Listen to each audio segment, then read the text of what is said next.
Welcome to the Scrapyard. I'm your host, BC. I'm fucking Rob. I was about to go next for some reason because I forgot about Rob. I'm the Savage. I'm False Convoy. I'm TFA 1024, the TFA. I'm Flaming Beast. And this week, it's nothing but hot takes. So, yeah, we're going to be we're getting controversial this week. Wait. We aim to piss some people off at this point. Wait, So- did you say hot cakes? Pancakes. Oh yeah, speaking of Duck. cake, don't we have something to share? Don't we have something to say? To I our thought illustrious you were telling me to I duck. was talking to him. Oh, Don't we have something to say to our host here, the leader of the Scrapyard group? We do? So, what are we saying to me? Happy birthday, Simple. I think is what he's Happy going birthday, for. fucker! Happy Yeah, birthday! happy birthday. Woo, yeah. happy birthday, you fuck! Oh wait, so hey guys, remember what he did to all of us when it was our birthdays? Hey, No. Wait, how old are you now? Shut the fuck up. Also, don't forget it. also bonus belated birthday shout out to T Fan Page 101 as well. Yes. Also, hi. You were Don't replaced. fart. Anyway, I know it's asking a lot, but don't fart. Anyway, so yeah, the topic is nothing but hot takes. We're gonna get very controversial with some of these opinions, and we know everybody here should be prepared to piss somebody the fuck off with what they're about to say. Woo! But before we get to the massacre, the battle, the war, the chaos, it's our figure appreciation of the week. So obviously, as per usual, it's gonna work. Yeah, fast. Okay, my figure appreciation is something that it's been delayed on Amazon for a month, roughly, but I finally got it. And behold, this awesome vehicle that's holding the real figure appreciation.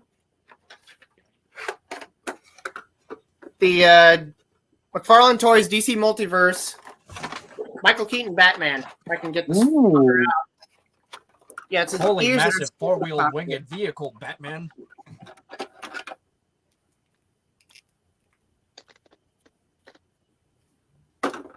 soft goods cape. I love it. Ooh, very nice. That's a good looking figure, all things considered. Oh yeah. Oh, and fun fact: the shoes, like used to for the suit in the movie. Those are actually Nikes. Oh, They God. used Nikes. Tires return Blitzwing such an underrated mold, and for my sensibilities, does Blitzo better. Yeah, we're not gonna talk about that. Anyways, Batman with the drip. okay, that's a word I would. Okay, anyways, so I'm pretty sure that was it for him. So you're Oh up. God, people spotlight. Shakes him away. Well, Dance monkey. Hey, that's my joke, bitch. I'm borrowing it. all right. Well, I suppose I should partake, but this one's very special. Unfortunately, I'm tied, but I know which one I have to choose. Last live stream, I had a small little blessing happen thanks to False Convoy. This is a figure that I've actually seen as a kid, and I just never got because he never showed up in the show. Enter John Rapid Run. Nice. I really like this. This is yet another one of those rare commodities in the Unicron trilogy of Armada mold repaints. Like I previously showed off before. I have, I got Swerve. I got Ultra Magnus, thanks to TF Addictress. And now I got another rare one. So, unless there's any others that I'm missing aside from Energon Treadbolt, I can pretty much have everyone. So massive thank you to False Convoy for this. Waited nearly a year, almost a year.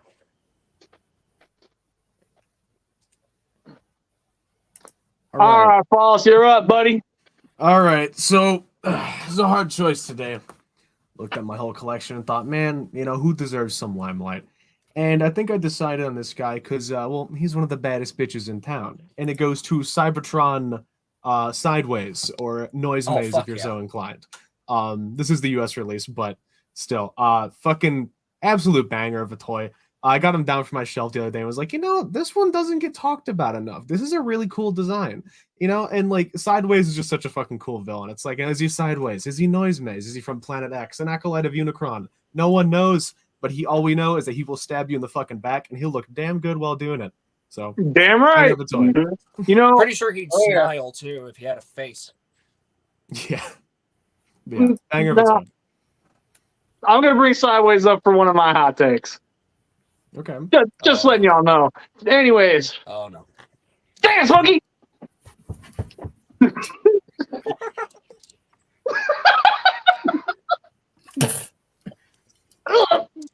Anyway, since I was missing last week, by rule of that, I'm doing 2. Yeah, No, you. Oh. you only do one. The only time 2 has to be done is if the entire show did not go on for a week. Oh, in that case. Oh, his figure appreciation of the week is Unboxing Legacy Armada Prime. Welcome to the club. It's a box. legacy toy, Yeah, it's- It's a box for your cat. The best it's a- legacy hold on. figure ever of Hold all on, time. I gotta get it out. I gotta get it out. Look at that! It's the. That's a legacy- little bigger. Oh, Hi. oh, it's so realistic. Where did you get that Titan class Ravage? Easy. We found him in the alleyway. Oh hell no! Oh. The best part about that is, I'm not lying.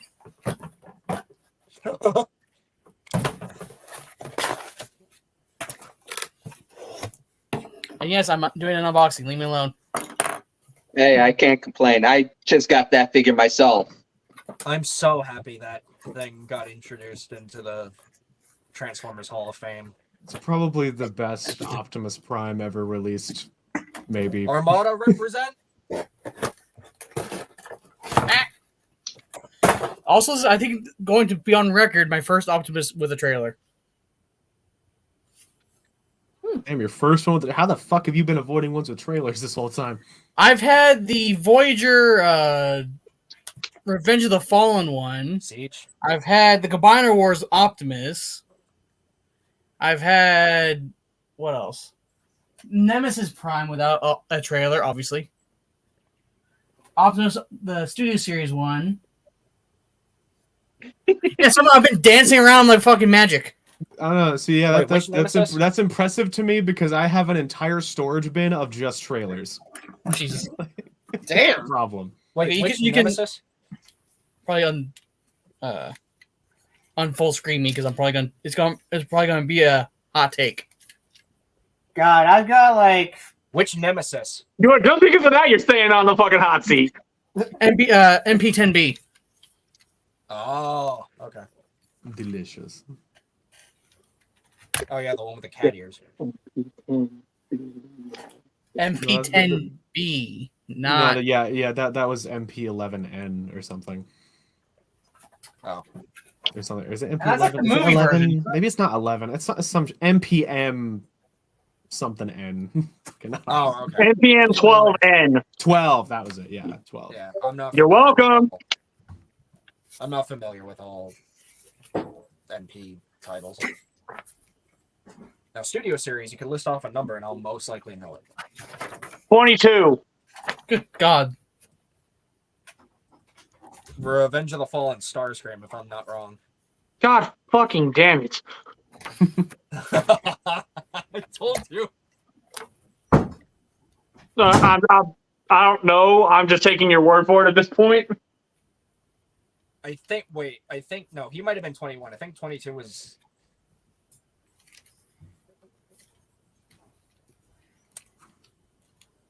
Bye, It's Sam. either the fuck. Fucking dude. Did you take yourself out? He just kicked himself.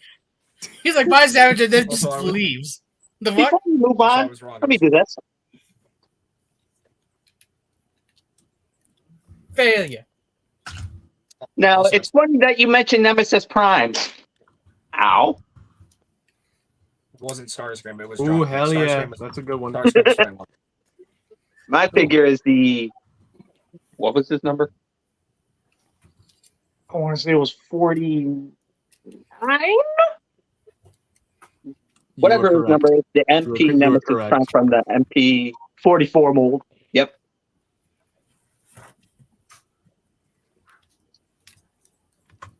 Yeah, 49. Yeah, it's 49. I'm the Nemesis expert. Yes, I'm actually really proud that I remembered that. Good job. Do Number the one. BC Giddy dance. Not the Carlton, you knockoff. Okay. And so the fights begin. We're about to be down a damn TFA if you don't knock that shit off. You want to be All the right. Baja man, didn't you? You asked for this. So, it's funny that some of y'all mentioned my birthday. Because, I wonder why. somebody over here, whose name shall not be mentioned, Rob, decided to be a homie today. I'm not just doing one. I'm doing 3. And they're all boxed. Number 1. Gargoyled Angela. Dope. Number 2.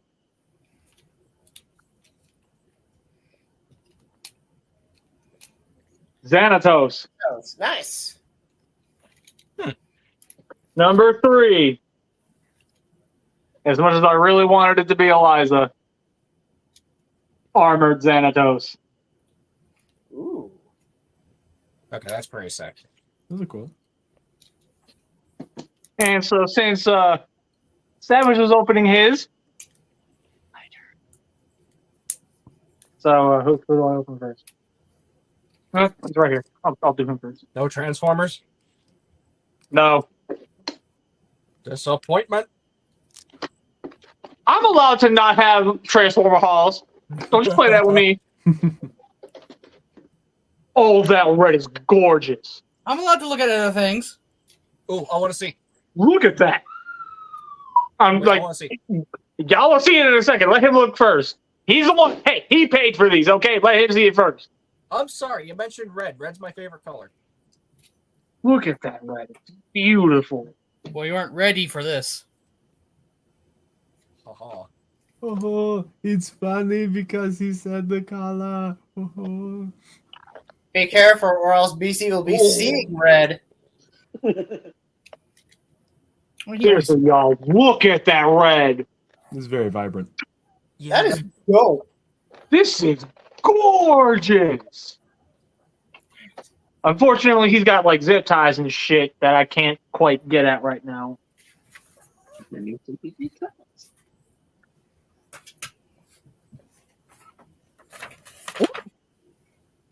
We'll put this behind here. I'm gonna pop this open. Yeah, you Don't gotta do that. give NECA props. They make some really damn good figures. Can you imagine if NECA did Transformers? I would rather they leave that alone. Because I genuinely do not believe their plastic could handle transformations. Yeah, I don't see it. Well, I mean, they wouldn't have to do like transforming figures. They could just do like how Flame Toys are like, they did like. The You want Fury no? mo- I Fury want model. I want NECA to do a fully posable but cartoon accurate Spike Witwicky. Oh, that'd be cool. So that's weird. I opened up Prime's Matrix chamber, and his Matrix is tilted. Wait, just human or with the exosuit? Just human. Yeah, I've got a lot I of always I always thought it'd be cool if NECA made Mortal Kombat figures. That was something I always thought they'd That make would really be cool in their amazing. style. Wait, didn't they? Yeah. Oh God. I don't think that I know McFarlane has their license now. Oh, this thing's so pretty. Has NECA done Oh, anything this with thing's Marvel? so pretty. I don't think so. I've got a bunch of NECA figures. I've got a NECA figure of Batman from Batman Begins, and that one is pretty damn good. I also have a bunch of Predator and Alien figures. What else do I have from NECA? They did Terminator ones, right? I think I have a couple of those. Yes, Yeah, they've done Terminator figures Okay, as yeah, well. I'm pretty sure. Okay, I thought those are for NECA. Yeah, I have a couple of the Terminator ones. They're really cool. Terminator, RoboCop. Oh shit! Godzilla. Back when they had the license, toy license for Godzilla. Godzilla! No, we should run like Which Godzilla. unfortunately they don't anymore, and it makes me sad. Yeah, because I'm just like, where's my fucking Mecha Godzilla? They never did a fucking big ass legendary version of Kong. That would have been awesome. Yeah, I wanted one in that size scale to go with my fucking Godzilla. Same. And not to mention, it's just like a 6-inch scale size one to go face off against the legendary Godzilla as well. But the closest thing I can do for that is get the classic King Kong figure that they made, and face him off against that. Because That's a fucking wing. that is awesome. It's like literally the day I got that King Kong figure. It was December in 2020. I had bought a small fake Christmas tree that I could put on the bar in my kitchen area, and I had Godzilla posed with the Accessories.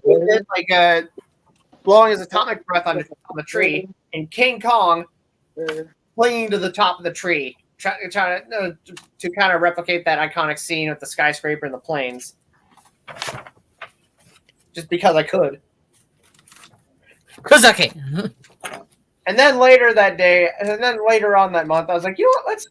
Let's take him off and put Batman Arkham Asylum Joker on there to kind of replicate that one scene from the Batman animated series episode Christmas with the Joker. So I did that. I'm like, okay, I need to do this. So then I just said, "Jingle bells, Batman smells, Robin lady, Batmobile lost away, and the Joker got away." Crashing through the roof on one horse open tree, busting out I go, laughing all the way. Hey, just make sure he's not near any crowbars. All right, I still have PTSD from that. All right. Okay, Jason. At least somebody caught on. I don't know. Yeah. I got on.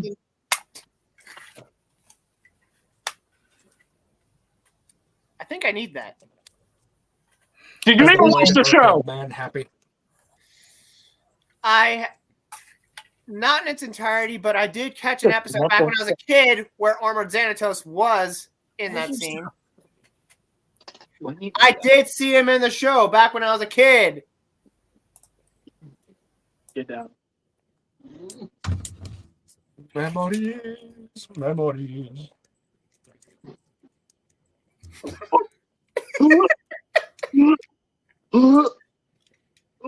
Be nice to the belated birthday man. It's our job right now. Wait, what? I said it's our job right now. Anyways, I'm gonna keep opening these off screen, and then let you guys do the talking. So whoever's got a hot take first, you guys go right ahead. Actually, you know what? No, I'm gonna do Angela. Oh, start. I am so fucking prepared for this. Okay, I've got a few. This is one of mine that I'm going to start off with. Go ahead. X-Men the animated series. Oh.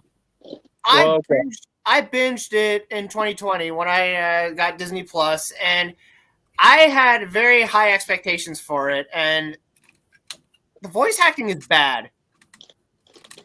It just kind of ruined it for me. The voice acting, the writing, the just God, like I was like, you think that with as big of a bad guy or supervillain, nemesis, whatever Apocalypse was, he just came off as nothing more than a fucking nuisance. He's like, I'm Apocalypse, I have this half-baked idea. Oh, you guys defeated me. I'll come back later. And he comes back, oh, I've got another half-baked idea. Oh, I'll come back later. Then there's one episode where he actually had a very ambitious plot that had me on the edge of the seat. Only once. One episode. And it involved like kidnapping a bunch of psychic mutants. I can't remember the exact details of that episode and his plot, but I think y'all know what to do. Me be us. Me be us. Me be us. Me be us. yes. So yeah, like it's just God, like I just like, why do people love this?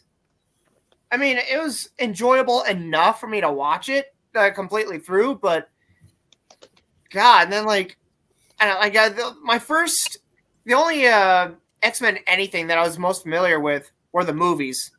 So watching that and then the animated series, I'm like, shouldn't Professor X sound like Patrick Stewart? And Magneto, I'm like, shouldn't Magneto sound like Ian McKellen? That's what I was used to, okay? It's like, I don't know, like just... Shouldn't he sound better? My heart, my soul. Should he sound better? Right. You know, like one thing that just doesn't make sense to me is how, like, when they're in the Savage Land, mutants' abilities are negated. And somehow when the Professor X's mutant abilities are negated, he can walk. I'm like, so your mutant ability is being psychic and paraplegic? I want to make such a stupid ass joke right now. My power cripples me.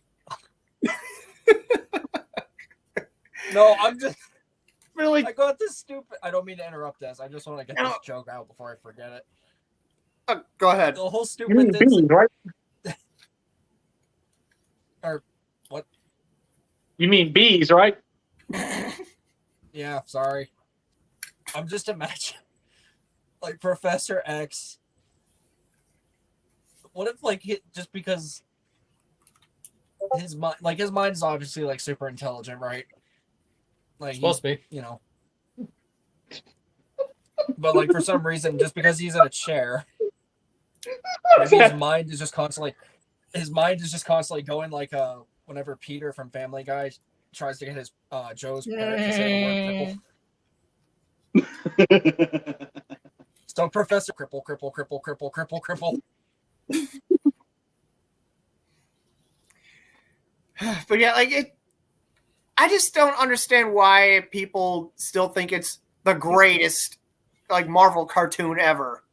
It wasn't completely bad, but like I just feel like people just put it on way too high of a pedestal, to like hype it up too much.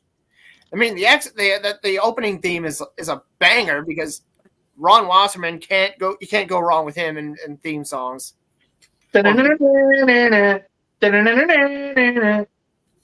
Exactly. And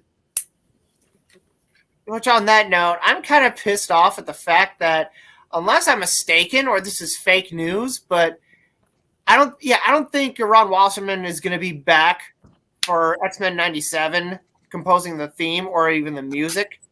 It's going to be someone else. I'm like, oh great, we're going to have fucking hipster elevator music. They'll probably just reuse the old theme. Yeah, that's what they're going to do, but like just have someone else doing it. I'm just like, oh my god!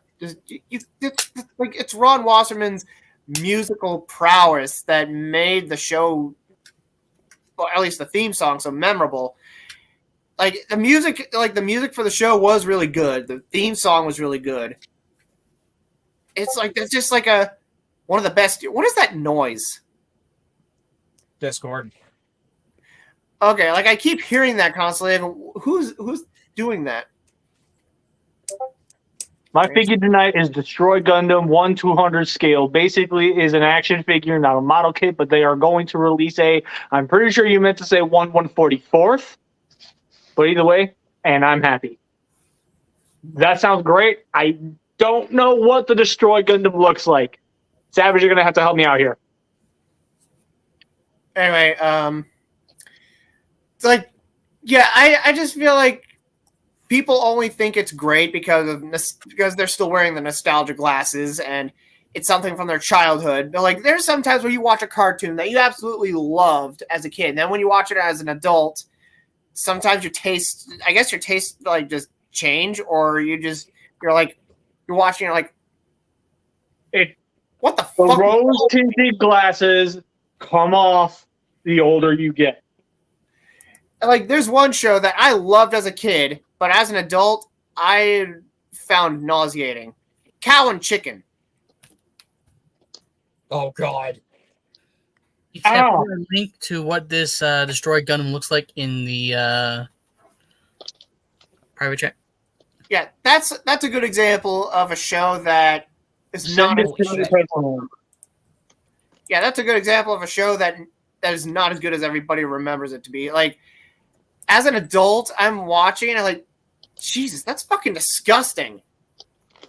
And like, Jesus Christ. And let's not forget the infamous Buffalo Gals episode, which I think they aired like once, maybe a handful of times. I don't even remember that, and I don't even want to know. Yeah, the episode was one big lesbian stereotype. Like, I never saw it, but like, yeah, I'm just like, how in the hell were they able to get away with that? That's just like definitely in poor taste, especially for today's standards.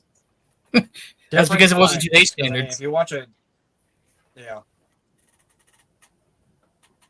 different times. Because I mean, if you watch shit like Married with Children, a lot of not be able to get past syndication. Yeah, so like, there are two characters I want to focus on from X-Men the Animated Series. One of them I will praise, the other one I will trash. Jubilee I will trash because her acting was awful. Jubilee served no fucking purpose to the series other than constantly being the damsel in distress. And look at me, I'm a mutant who can shoot fireworks out of her hands. Take that, Apocalypse! Happy 4th of July! Happy 4th of July! Yes, man! Like, she's no fucking use in a fight. She's always doing shit that gets her in danger. Maybe she could be useful if she fought an epileptic villain. Hey, Aladar, you still bop to it. You get no opinion there. Yeah, like her acting is just awful. Like in the first episode of the series, that's a good example. Let's see how this goes. Yeah, the first episode of the X-Men the Animated Series. Like, you'd think that you'd sound a little more terrified. For your fucking life when you're being chased by fucking mutant hunting robots. It's a new mold. So, do we want to do a live reaction of what it looks like? Can I finish real quick first? Yeah, go ahead.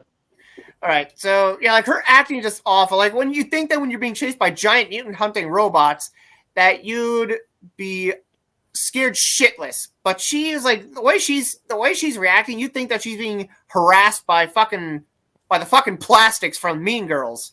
No, stop it. Can you leave me alone? I'm just an ordinary girl. I didn't ask for any of this. Ugh, I'm just like, just shut up, bitch. Just go to the fucking Xavier and go to school like a good kid. Now, Cal Dodd as Wolverine, he is my favorite, my number one favorite Wolverine voice actor. Because I think he fucking nailed it. Like, I just love the voice, the characterization. And it's... I mean, yeah, Steve Bloom is good, but... I don't know. I just lean more towards Cal Dodd more. And in the second place is Scott McNeil. Scott McNeil, like, just... I feel like the voice he used for Wolverine, he's reused for a bunch of other characters, which even then, it still works. Cal Dodd. I'm looking forward to seeing him in X-Men 97. He's like among the returning cast members that are still living, which is a very morbid thought, but yeah. Interesting fact about him. Those of you who watched Goosebumps, like the TV series on Fox Kids back in the day, Cal Dodd was the voice of Slappy, the dummy. Oh God, that was him. Wow. Used to give me nightmares as a kid. Oh God, yeah, that series did. So hopefully with better writing, I know, come at me. Maybe I have hopes that maybe X-Men 97 might actually be better.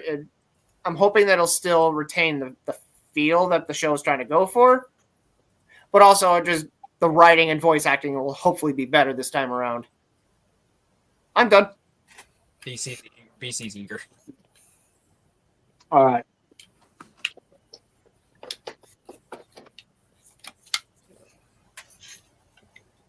Oh my God. That there's a handsome man. It literally looks like the fucking show model just walked right off the screen and into my hands. God damn. Like, okay, hold on. Oh, we're going full screen. Yep. Like, y'all, for those who grew up watching this absolute banger of a cartoon, you cannot tell me that is not a cartoon accurate head sculpt. That is a very accurate. Fucking nailed this. Oh yeah, they did. Oh my He's God. a handsome man. I've dude. never seen the show, so I can't say much. Educate yourself if you have Disney Plus. Yes. I don't support streaming services. Okay, I better start digging a hole. Start digging a hole. I'm pretty sure you meant Xanatos. I'm sure it's probably autocorrect's fault. Yeah, it probably is the autocorrect's fault. If you're on your phone or Hello, something, yeah. Santa. Hello, Santos. When did Grand Theft Auto get in here? Or it would have been fucked up. What would have been even more fucked up is if it corrected Santos to Thanos. Oh, Thanos just snapped into existence. Oh God, no! Oh no, even better. It's Xanatos with the Infinity. His face purple, painted purple. When autocorrect turns shit into real life. Well, like when you're trying to type in fucking, it corrects it to ducking. Quack. They had like a swarm of ducks that come out of nowhere. I think That's how Apple's finally gonna fix that. I think Apple's finally gonna fix that. No, they're not. No, they're not. Shit's too funny. They're not going to fix it. They don't care enough. As someone who's an avid Samsung phone user, they've at least for Samsung phones and Samsung Android phones, they seem to have fixed that because I have yet to see it autocorrect fucking or fuck to duck or ducking. So are we moving on then? Yeah. So if anybody else has a hot take that they want to. Okay. All right. I'm taking it. So Savage, you're next. No. Wait, which Savage? Savage number 1 or Savage number 2? Who's going to usurp him one day? You know what? Bees, knock it Who's the off. second? Shut up, plastic bag. A paper bag, thank you. I'm sorry, I had to upgrade Wait, you to who's something the less second useless. Oh my god. Jesus Second Savage. Christ, dude! Anyway, so yeah, how about this? I'm gonna full screen who's going next in 3, 2, 1. Okay. All right. We're about to get serious, folks. Now, the year is 2004, and Transformers Armada has came to a swift end. and one of the greatest Sadness. climaxes of all time. And Transformers Energon releases. Now, most people lambast it as this horrible sin against the Transformers franchise. Well, Yes, it is. I'm here to tell you that you are all fucking stupid. Now, all right, listen here. All right? Okay. First and foremost with the show. Now, if you get in there is two major caveats. First and foremost, the Japanese version is better than the US. US has its charm, and I'll get into that momentarily. But both I think are fun. The Japanese version really is what I'm talking about here, though. But so, first and foremost, everyone's main problem with the show is its lead character, Kicker. We all know Kicker, and people don't like him. And for the life of me, I can't figure out why. So he's called annoying and a whiny bitch, and he like doesn't know what he's doing. Well, okay. So let's go in the mind of Kicker for a second here. He is a teenager. He doesn't know what he wants. He's at that age in life. And he's been through a lot of shit. And over the course of the show, I'm going to be honest with you, he turns from a whiny bastard, which he does start out. Yeah, he's a whiny piece of shit at the start. He turns into a genuinely competent person. It's this crazy thing. It's called character development. I know. Insane that shows can do that, right? That they can make characters likable. Truly crazy. And another great example of character development in Energon is his partner, Ironhide, who also people hate on and is also probably one of the best written characters in all of Transformers. I'm going to fucking say it. Both of them. Genuinely both of them. Now, say something obviously, sure. Okay, my only issue with Ironhide is like his overall design and aesthetics. Like, it's, how the fuck can he walk with calves like twice as big as his freaking torso? Design aesthetics, it's all personal. I love Energon's design aesthetics. So I mean, like, fair enough, but I don't know. Regardless, some win, some lose. Yeah, but so in any case, though, Ironhide and Kicker over the course of the show turn from, like, Ironhide is inexperienced, right? He also doesn't know what he's doing, and he gets partnered up with Kicker, and it's a great combo because of that. I think they get to learn together, and Ironhide goes through a genuine arc of learning to be independent, becoming a competent leader, and by the end of the show, he is that. He's kind of like Hotshot in Armada, and how we see Hotshot go from being that young, brash, fucking, guy into the competent military commander in Energon. It's kind of the same thing. If Cybertron would have actually carried over the characters, I think we would have seen Ironhide in a similar role to Hotshot. And the thing is like, it's very explained. Like, he has a whole arc where he goes AWOL from the rest of the crew and goes out on his own, and he learns that, he needs his team to keep him together, but he's not solely defined by them. And, by the end of the show, in the final arc, which is an awesome arc, he has a group of fans. He has a group of little fan guys, and he, has to deal with, like, oh, damn, there's people that actually look up to me now. Then he has to deal with them dying at the hands of Scorponok. And, we see him go through all of this, and I don't know. I just don't get why people don't like him. The same thing applies to Kicker, where you see Kicker understand that he can't be, it's kind of the opposite of Ironhide, where Ironhide is too codependent on his teammates. Kicker is too on his own. He learns the value of teamwork by the end of the show and becomes a genuinely competent character. They're both fucking awesome, and I don't know why there's so much hate for them. And I think some of that could be attributed to the US vocal performances because it's very shouty, but I don't know, dude, it's fucking anime. It's shouty. In any case, but Energon as a whole, though, I think is a fucking banger. And I think a lot of the problems are attributed to the US dubbing issues that happen with it. But even at that, it's not as bad as you might think it is. It's just kind of like if you took the issues with Armada, where it's like, oh, they say the wrong name sometime, and you kind of amped it up a little bit. And some of the context is changed for events such as Starscream, which I'll get to in a moment. But the overarching story of Energon, I think, is genuinely really compelling and interesting. There is a lot of very, very deep rooted themes that take place. A lot of really cool concepts we never see again, such as like Unicron being like a force of both. Like he can be used by whoever controls him as a force of good or evil. It's kind of up in the air. Under Alpha Q's control, and he's not really evil, but if under Megatron's control, he's being used as a force of evil.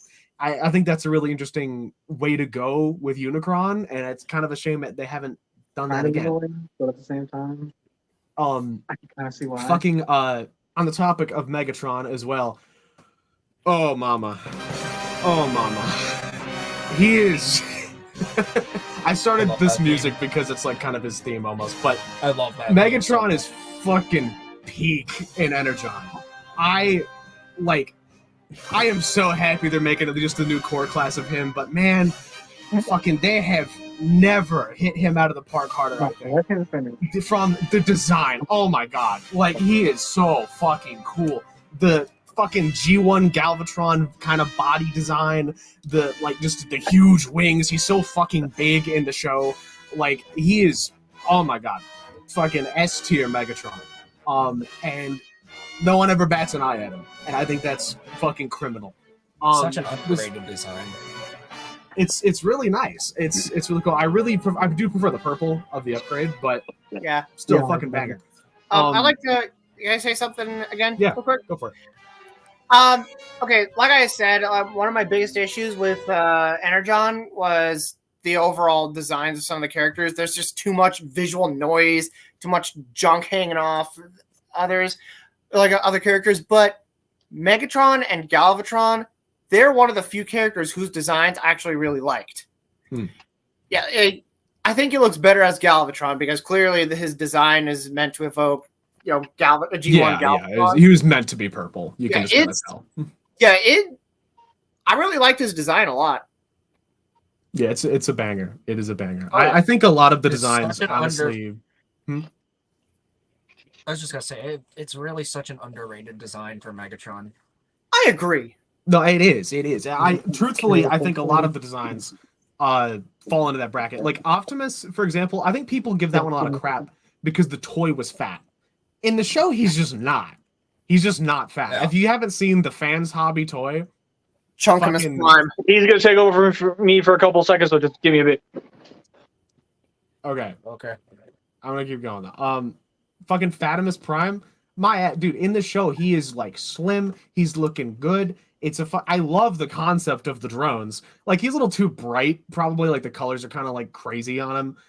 But like still, though, I fucking really sick design overall. Most of the designs in the show, I think, have really cool. There's really cool energy about them. Like it's like there's something.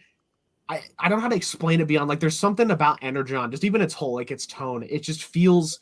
It feels big. It feels grand. And I think the name Grand Convoy for Optimus was like perfect when Japan named him.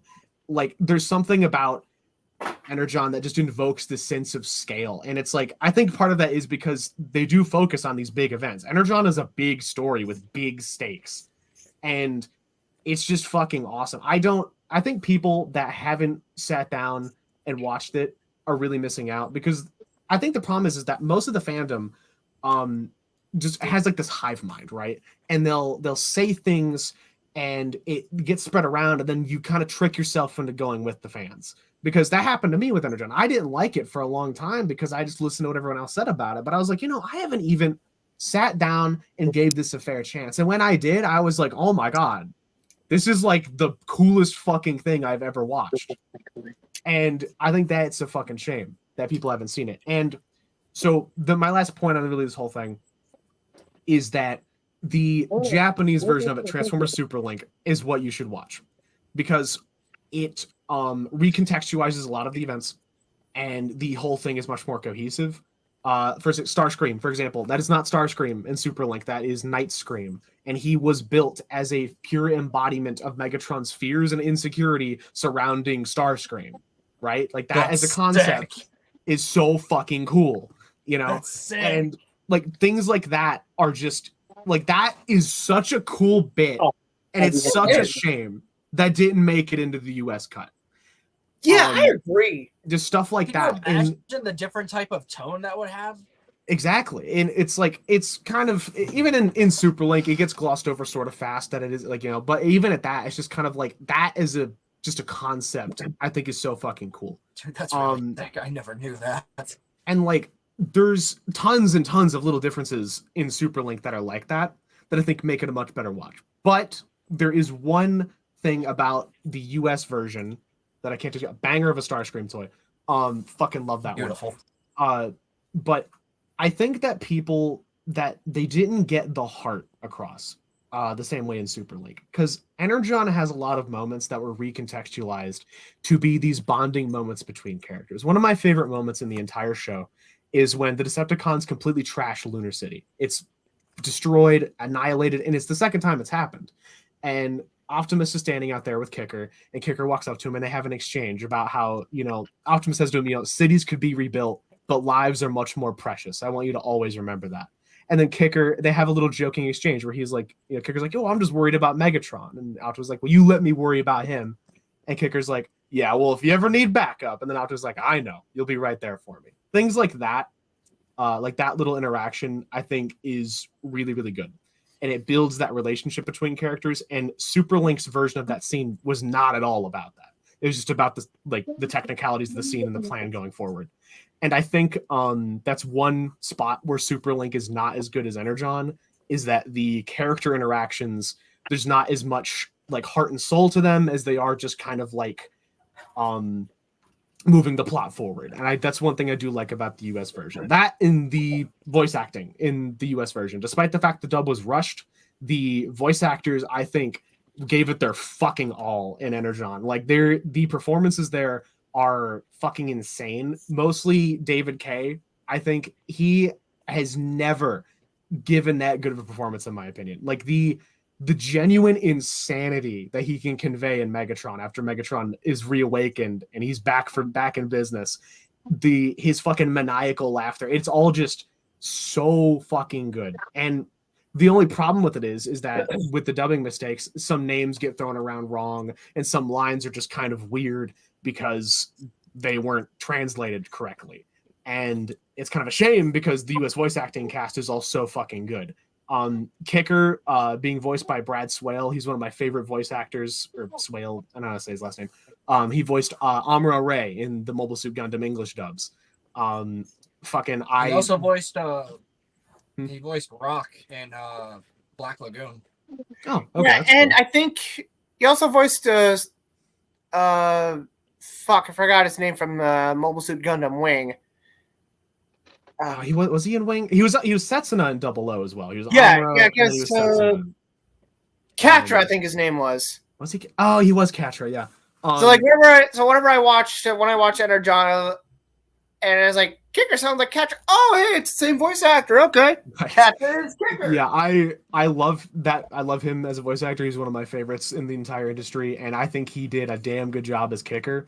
He had a really good distinct voice too. Yeah, he has a very awesome voice. And I think I guess my point with all this is like, if you can sit there and you can tolerate the animation, which the thing is the animation, kind of much like Beast Wars, is something that you do have to sit there. You got to get used to it. But once you get in there is a genuinely beautiful story being told about, and it's so fucking good. Energon, I'm going to say it right now, is the third best Transformers show. Number 1 is Armada.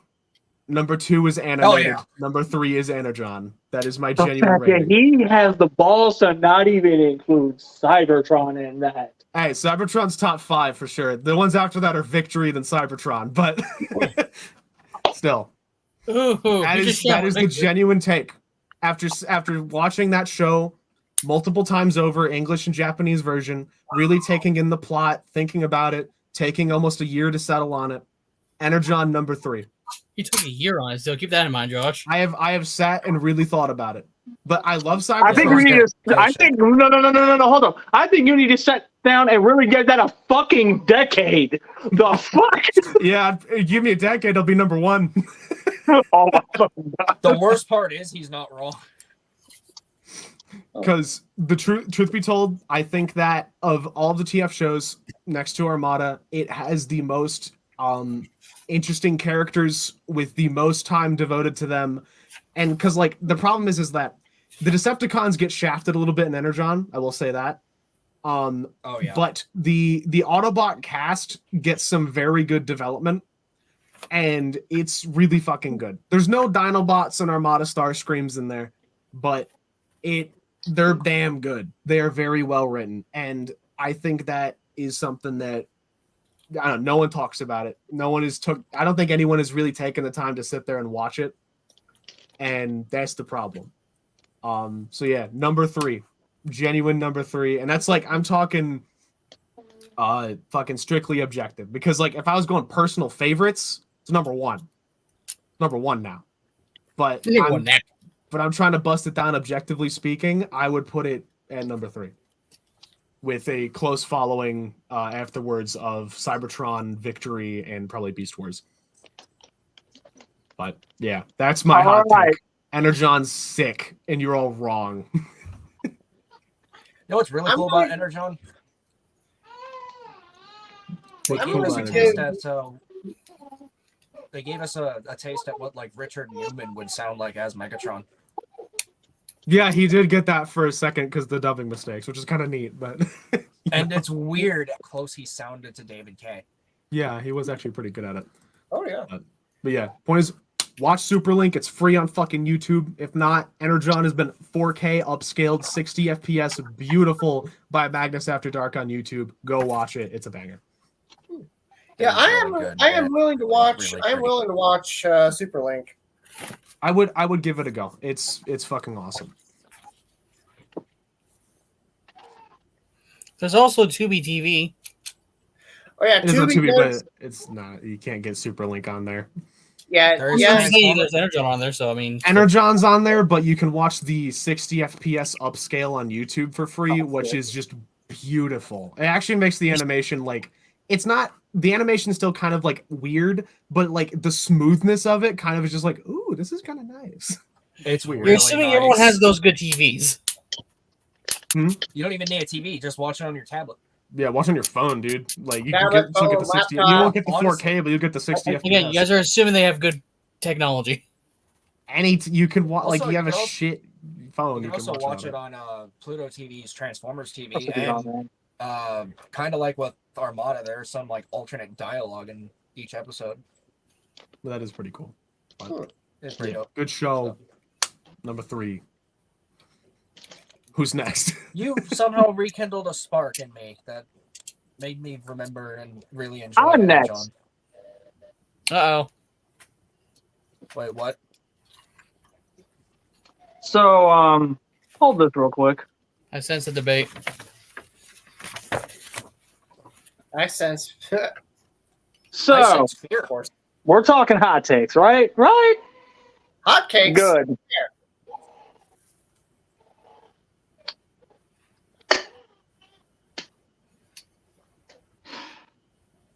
Armada's toys are overrated. Ooh. And I'll say it with my whole ass chest. You want to know why I feel that way? Because for the most part, as far as the TV shows go, I do agree Armada, bar none, is one of the best. Is it in my personal top 5? No. But objectively speaking, even I see the absolute majesty that was. Though, if you want my personal opinion, if you want the best experience for those characters and you want to see them in the best light, go watch Micron Densetsu. That being said, those toys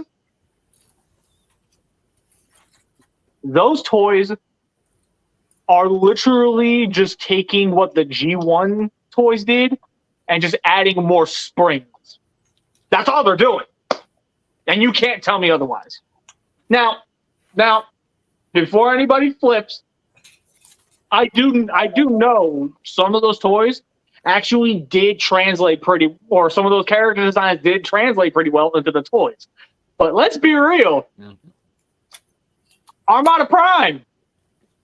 Did that toy look almost word for word like he did in the show? Hell no, they don't. I don't know about that. I don't know about that. I mean, to be fair, let me finish. Armada Prime's toy did not show how fucking awesome he is in the show. The only thing that the toy got right with the show is the fact that when he's in super mode, motherfucker can't walk. Like, I had this whole entire, like, skit script written where it's entirely about which super mode is the best, and that's going to become a joke in it. I got one for Energon if you need one. Just Scavenger. Like, I dare any one of you to argue with me on Scavenger. Scavenger's toy did not properly represent how badass he was in the show. And I dare you to fucking argue that one with me. Nah, I'll give you That that. one's a fucking joke. I feel like Starscream, absolutely amazing character. The toy did not even really come close to resembling his greatness. I feel You like see what I'm Allied saying here? These toys that could have been amazing. We could have had this, but we were forced to have a bunch of fucking spring-loaded gimmicks. spring-loaded bricks. Spring-loaded bricks, precisely. Spring-loaded bricks. That's all Also we got. qualifier. May I add Now- something? Now. We did get a taste of what we could have gotten with Bendy Prime, but even then, was one thing that Bendy Prime suffers from that Legacy Commander does not. He too has a spring-loaded gimmick. And what's one thing about spring-loaded gimmicks that unfortunately, no matter how hard you try, no matter how much you want to try and argue with me, all spring-loaded toys are going to fucking suffer this fate. That spring eventually gives out. And 9 times out of 10, when they assemble those toys, they assemble it to where the spring cannot be easily reached. So, with the fact that those toys cannot be reached, or the fact that those toy springs can't be reached, you can't just dig in and find those springs and replace them. Because at that point, you're increasingly running the risk of the longevity of the toy.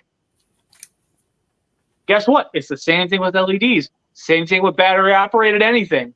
Battery acid eventually gets in that bitch. Mm-hmm. Eventually, the speaker goes out, so it won't work anymore. Or not as well. The point is, as somebody who has done toy repairs before, I am speaking from experience when I say spring-loaded gimmicks, LED gimmicks, speaker gimmicks, and battery-operated anything in a toy is absolute hell on earth to deal with. So, for all of you who will swear to the spring-loaded gimmick, I hope and pray that you don't have a graveyard in the future. You got anything to add to that? Actually, I do. Double take. But by all means. Okay. I'm probably going to piss some people off, but he's got to deal with Fussy Baby, so I guess this is a good time. I mean, if you don't piss Kind of anyone branching off, off is his it really... hot take. Do gimmicks and old school toys need to be replicated and updated or third-party figures?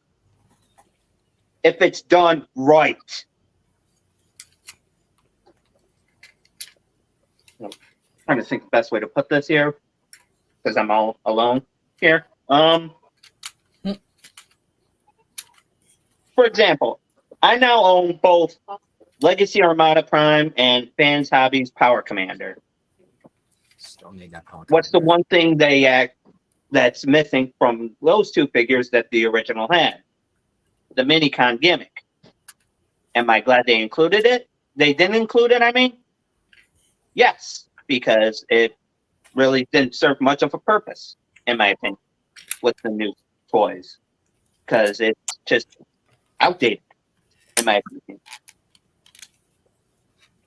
Do some figures need a gimmick? To a degree. Oh.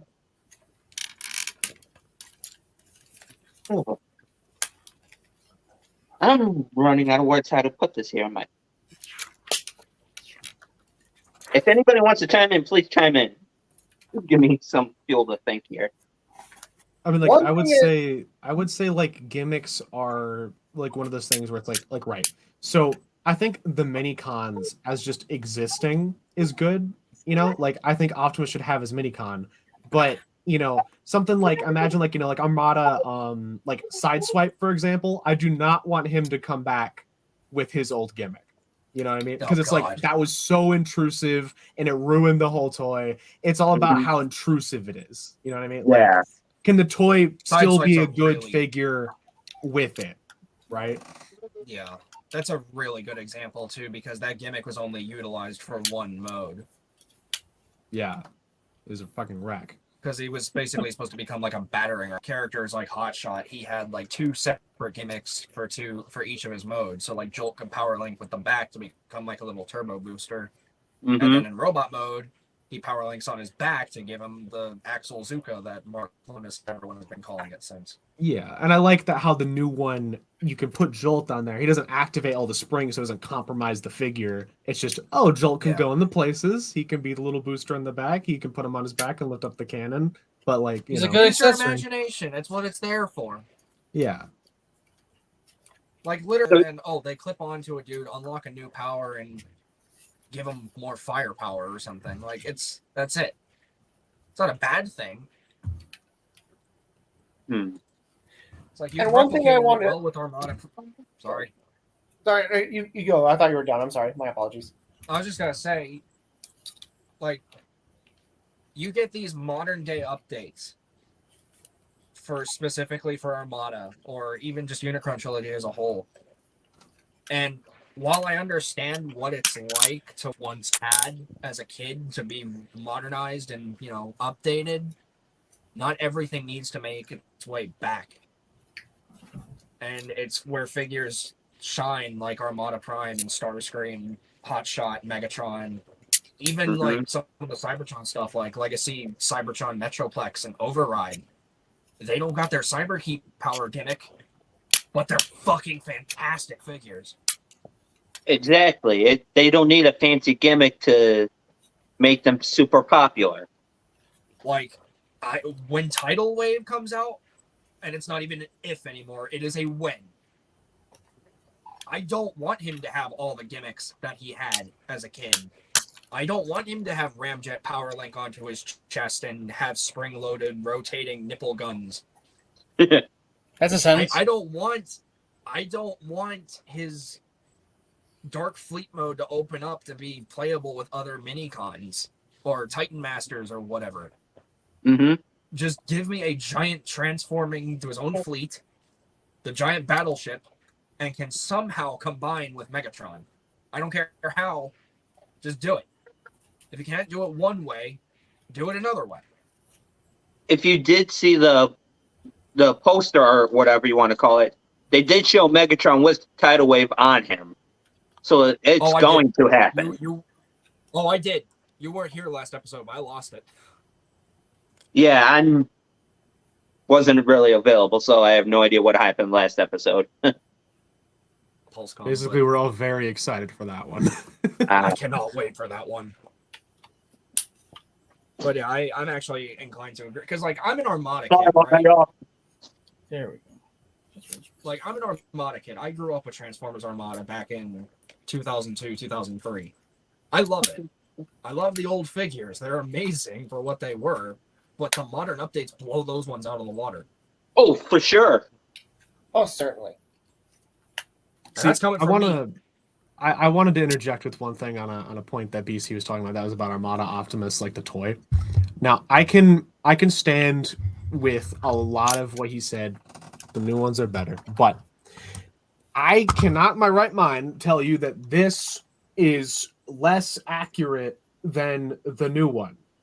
This looks more like him in the show than the new one does. Can he do as much? Can he pose as hard? No.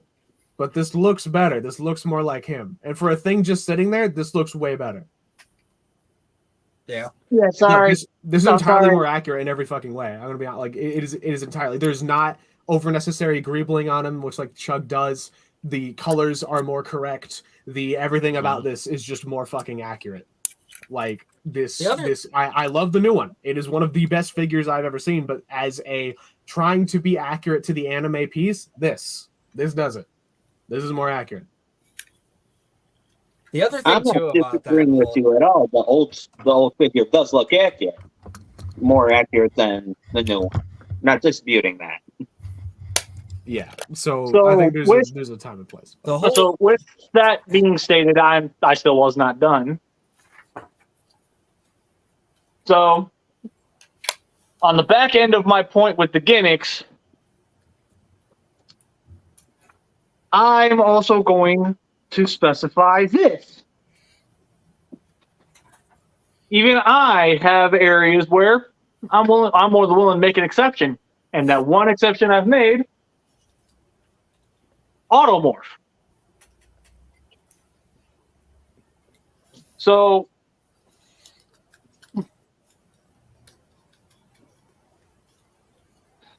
give me a minute.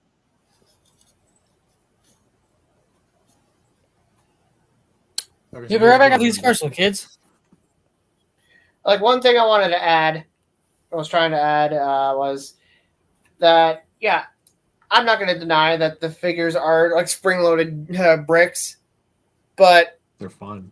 yeah, I did not grow up with any of the toys, but I got my first official Armada figure.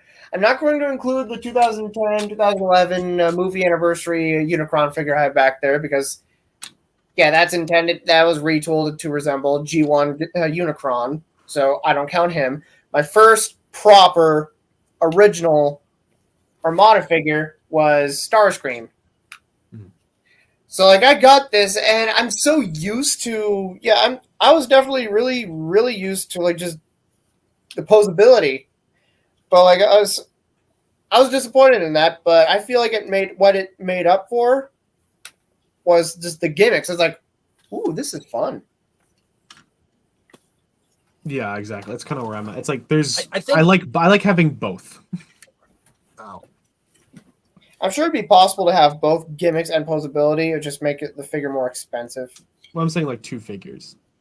So, like I was saying, automorph is literally one of the very few exceptions I would give to spring-loaded gimmicks, and it's entirely because of how it works. It's automorph abilities, how you move one piece, and you manage to, like, when you move one piece, like 3, 4, maybe even 5 pieces will all start moving. You just move that one piece.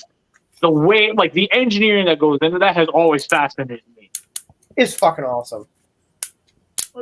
But even then, all those automorph features, guess what? They're spring loaded. Guess what's going to happen to them over time? Those toys, despite how fun they are going to die a brutal death. And guess what? Even one of my babies, one of my pride and joys, the Revenge of the Fallen toy line, even that's not safe from it. Oh no! Spring-loaded gimmicks are as bad. You know what? No, I'm going to go ahead and say it like this: spring-loaded gimmicks and basically overbearing gimmicks as a whole are just as bad as GPS and CPS. Ooh. Entirely because they are self-destructive. That's the point I'm getting at. Whether the gimmicks are fun or not doesn't fucking matter. If the toy's not going to last over time, that's something you're just going to have to accept. Eventually, that fun little trailer thing that happens with Armada Prime, that's going to die one day, and you're never going to be able to play with it right ever again. Eventually, that bulb is going to go out. Eventually, somewhere within there, the motor is going to die. Oh, on that note, may I add something? Eventually, it might go boom. Yep. That's only on Eventually- first runs though, like very first run. But Either way, the point is, no matter how y'all would put it, no matter how hard you would argue it, I will take what we get today. Things like this over what we had before. Because guess what? This is going to last. You're right. This I can throw onto a shelf and never have to worry about it falling apart. I would never be able to do that with an original Armada Prime, with an original Armada Hotshot. Because eventually those gimmicks are going to go out. And guess what? Through Aladar, he's slowly starting to learn that I'm right. Because a lot of the gimmicks and a lot of his Armada toys are starting to go out because of how much he uses them.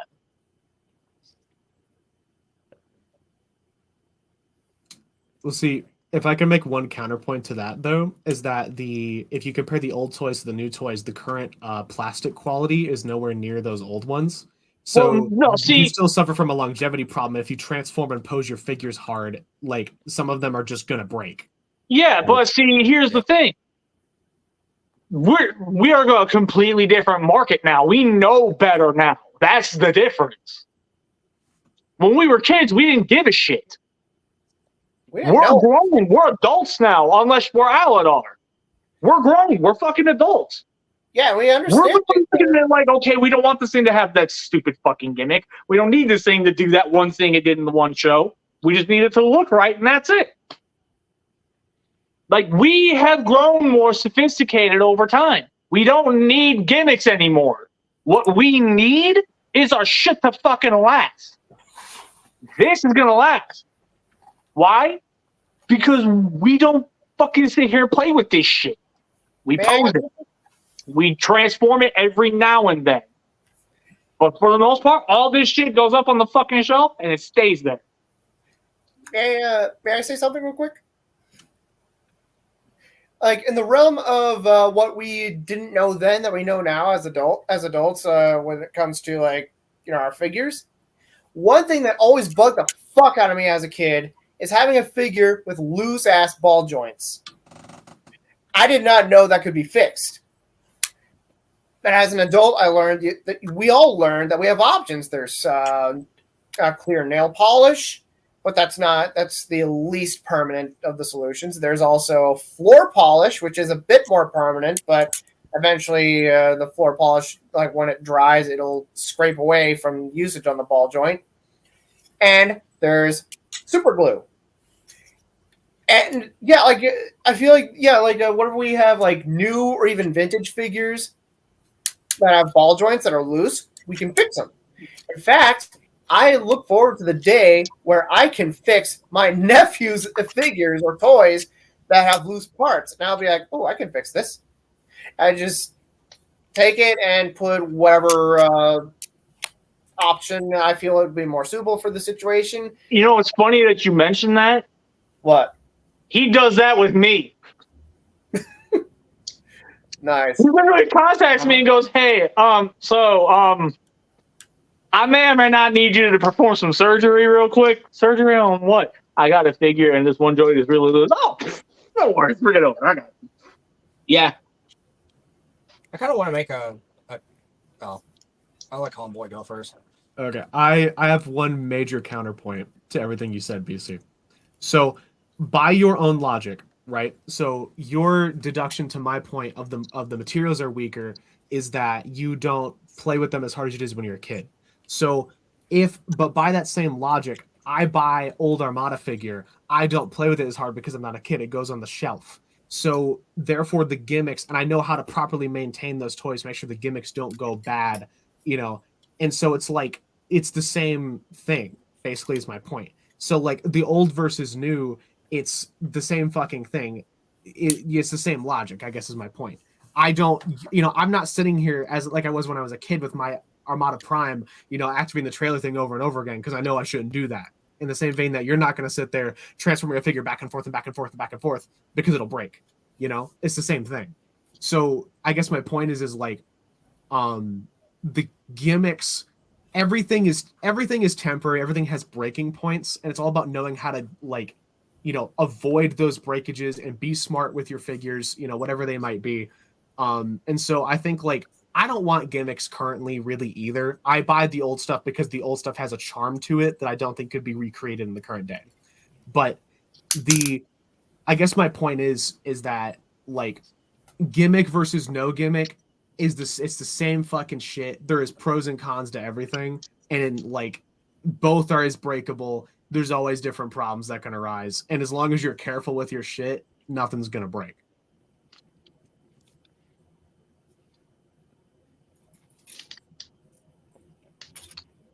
See, where I'm coming from with this is, again, you got to keep in mind, I used to make a living off of repairing these.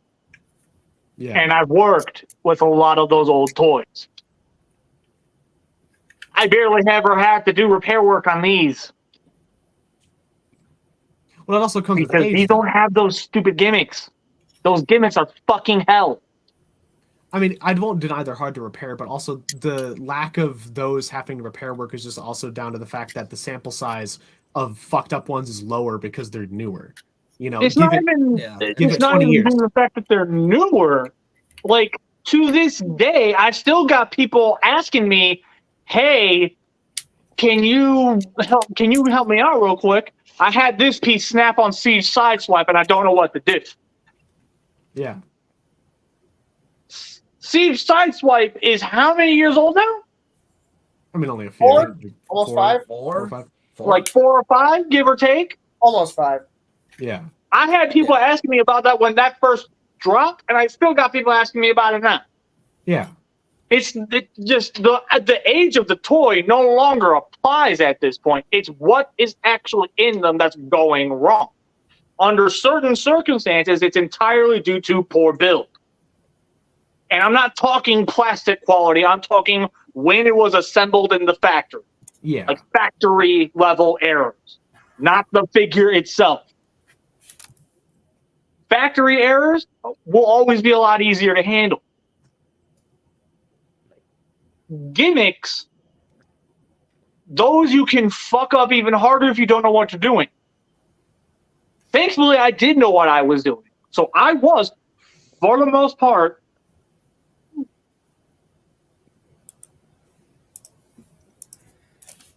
just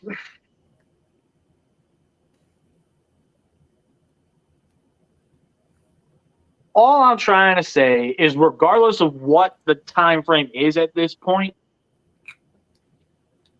there is nothing that is safe from entropy. Entropy wins at the end. The stuff, like, I'm already well aware most of the stuff I have here eventually is gonna fucking die a brutal fucking death. It's gonna happen. It's gonna fucking happen. Yeah. But what I'm saying is, you cannot argue it when it has a spring-loaded gimmick, an LED gimmick, a speaker, or a motor. Those will die far sooner than this will.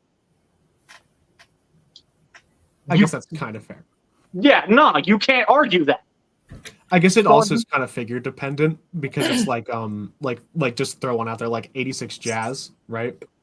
You know, that one was coming busted out of the box, you know, things like that, where like if that was the older plastic they used, that would not have happened. I literally had to shut my phone off for a week because of that. I know it's terrible that happened, but it's just like it's things like that where like those quality differences. I think because like you know, maybe my Armada Prime will be able to transform, but at least he's like still in one piece. I guess is kind of like my main thing with it. Like the current plastic quality is just not the same as it used to be at all. But Netflix. Yeah, it's definitely varied between pieces. Like Armada Prime that you have currently, his plastic's pretty solid. I'm not really worried about him going wrong, but sometimes it picks him up. I'm like, wow, this shit is not gonna last. But you know,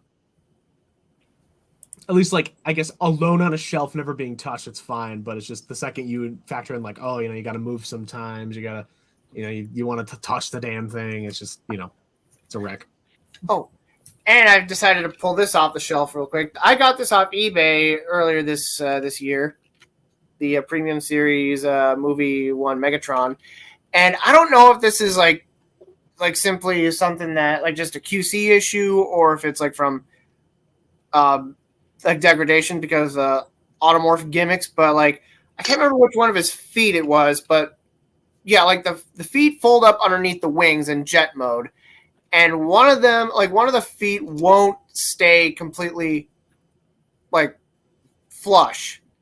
And like I'm just like trying to push it in, see if maybe like I could get it to click in back into place, but it won't. I'm like, is this like deterioration? And like, which yeah, like also automorph. It's freaking cool. It's freaking amazing, but you know what they say, results may vary when it comes to quality, and I feel like that's probably just a minor QC issue. Okay, I'm going to stop the debate here Okay. because I'm pretty sure Savage has been wanting to chime in and say something this entire time, and we've been doing nothing but dominating the conversation, and I'm having that. So, Savage, if you have anything to say, if you have any hot takes, now's your chance to say. Have at it, my good sir. I like him.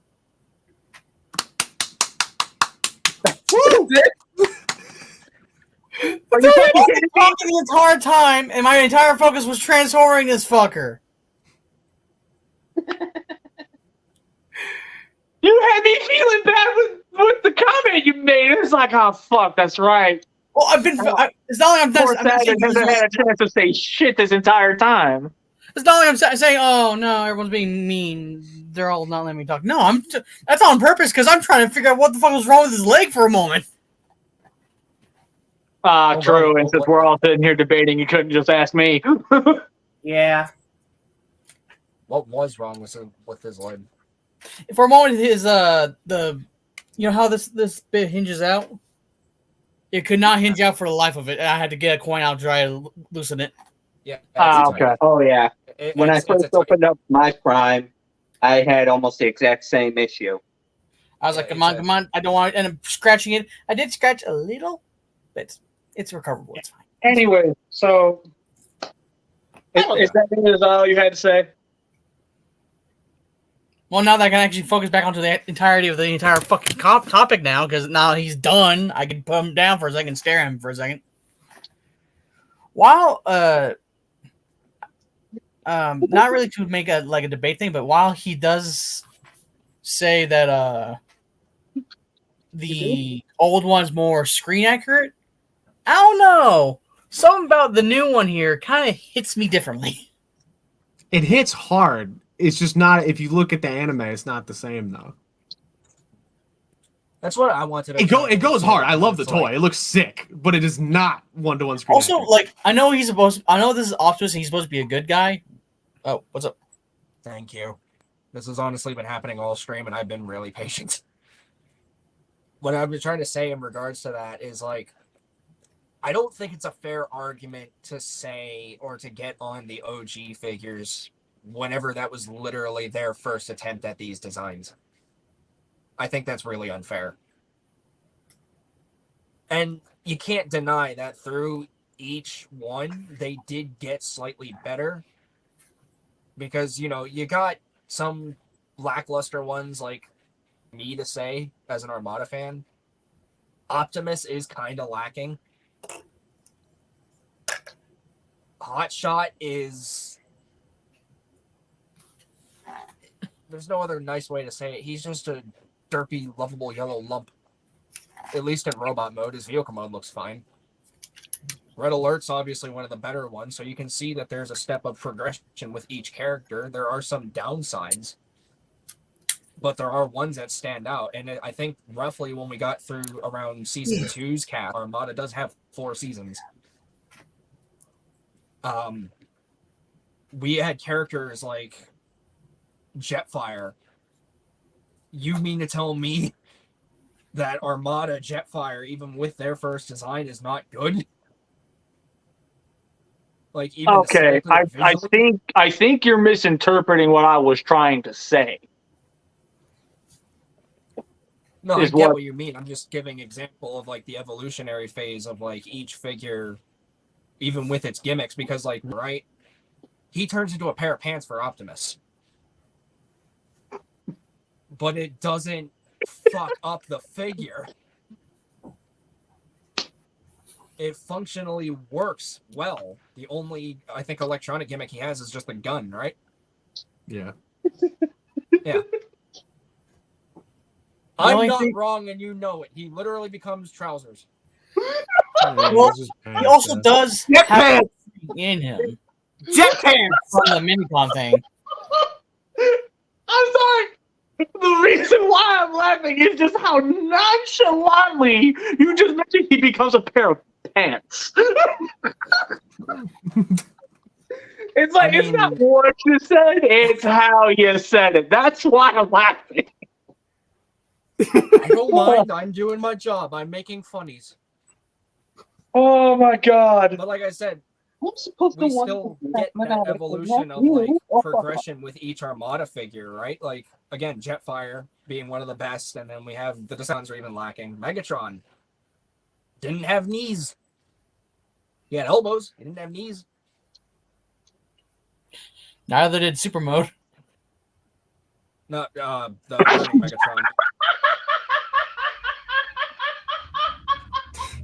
So I guess kind of my thing with the accuracy thing is like, I'm not even. I also just want to say I want to preface. I mean accurate in terms of like the detail, because like obviously, yeah, you know, the new one can pose, but the brick was more accurate. Aladar, I know you're in here, you son of a bitch. What do you say? What? Oh my fucking Christ. You know what? No, Aladar, you're putting that shit in the fucking comments. Do that shit right now. Like, Private no, message. I want to highlight this shit. Y'all are gonna feel my pain. What did you say, you dingus? Oh my fucking god.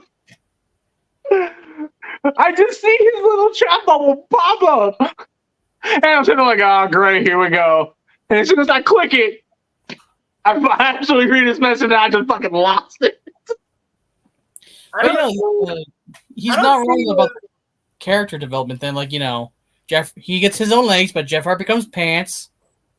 And Optimus Prime all of a sudden gets cannons on his back suddenly. Mm-hmm. Yeah, we don't know we don't know where those cannons came from, but they disappeared. Yeah, I don't see any of Valadon's Anyway, like I said, Aladar, like, I'm not bringing your ass in here. Put that shit in the fucking comments. Private message. Oh my god. Yeah, I don't see Aladar's comments in the chat at all. Oh, you don't? Because I see him. You're probably in the private chat. Go to the comment section. Okay, there we go. Okay, for some reason it's there you go. It's set to top chat for some stupid reason. I'm like, what the fuck is that? Oh. Well, like I'm Oh saying, my you know, god. like with the gimmicks and everything, you cut out the gimmicks and you get like these almost hyper real looking accurate figures. And I think each one so far for Armada has done a fantastic job. I still think it's kind of unfair judgment to make that compared to Primey-wimey. Oh god. Primey-wimey pants. This is why we said Don't you dare get quiet now, sir. This is your fault. What? How am I supposed to continue with that on screen? I can't even continue an argument. Oh god, no, not so. Aladar sounds like... Okay, hold on. It sounds like Aladar is trying to talk to Optimus Prime as if he was innocent. Oh, yo, you Prime. Get your pure primey-wimey pants. Get your pure primey-wimey pants.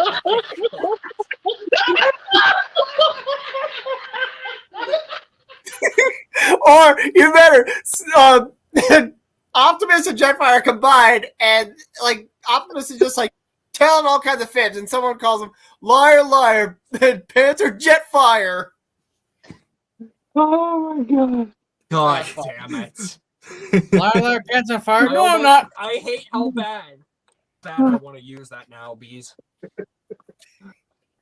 Okay. Prime, I got a backfire. Don't you fucking dare. It's pants for hire, Patrick. Only you would know. The fuck? Can we get much higher? only food. Savage. Now I'm gonna starve. See what you did to my boy. Look at what you did to my boy. Good. Oh, it's a Doctor Who reference. I don't know Doctor Who. Oh, it was okay. I wasn't sure if you were trying to make a Doctor Who reference or not. I was like, maybe. Okay. Okay, I like it more now. Possible. I don't know. You got that one major thing in mind. I'm not a Doctor Who fan. How the fuck is that supposed to know? I just thought the shit was funny. Yeah, Okay, I wasn't 100% sure, but I didn't say anything anyway. Wibbly wobbly here, primey-wimey pants.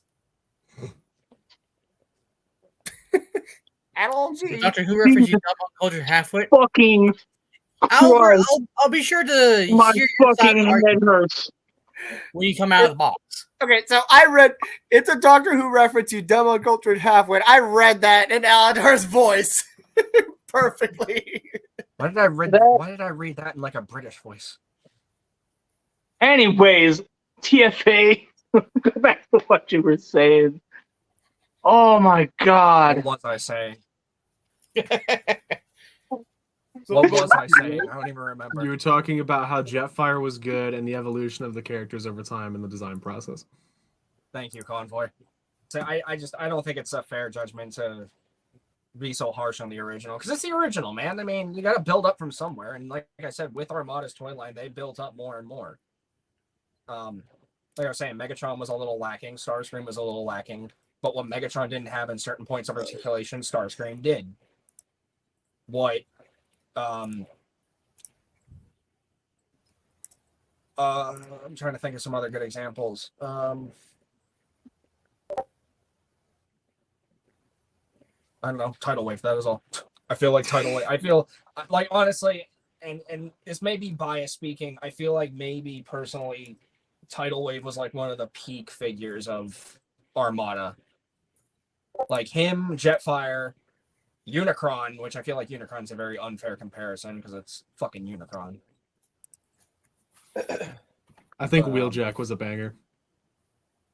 He's very accurate to his on-screen appearance. Anyways, let's get off this stream of who said they weren't done? I don't know. Anyways, so here's another hot take I have, and I'm pretty sure this one, as well as this one right here, both of y'all are probably gonna rail into me for this. If you tuned in to one of the previous episodes, I'm pretty sure you already know where I'm about to go with this. So I'm gonna start with an example real quick. So give me just one moment.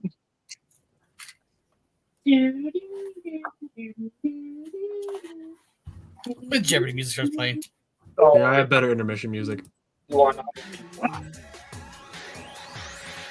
late. Oh, he's back. What the fuck? Yeah. Intermission was too short. So Next time, buy it for time. this one, I know is gonna hurt some people right in the soul when I say it. I have a soul. These designs are overrated as fuck. Oh, the nerve. And it's not just this. I'm talking the big three of these. Like, I'm talking Dragon Megatron, Optimal Optimus, and Tigerhawk. These three designs, I'm just being real, I've never been a fan. I think they're too busy.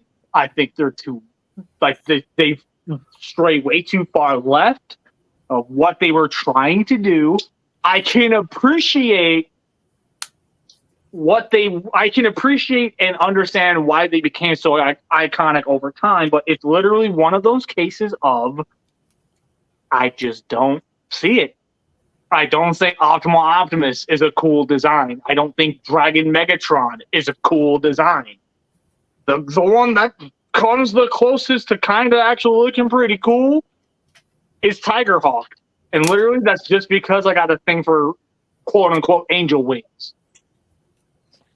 Like with feathers instead of skin. Yeah. I've always had a thing with that where I always found feather wings. I always thought they looked cool. Or aesthetically pleasing. That's probably literally the only reason why I would give Tigerhawk the edge, and even then, that is such a stupid reason. Let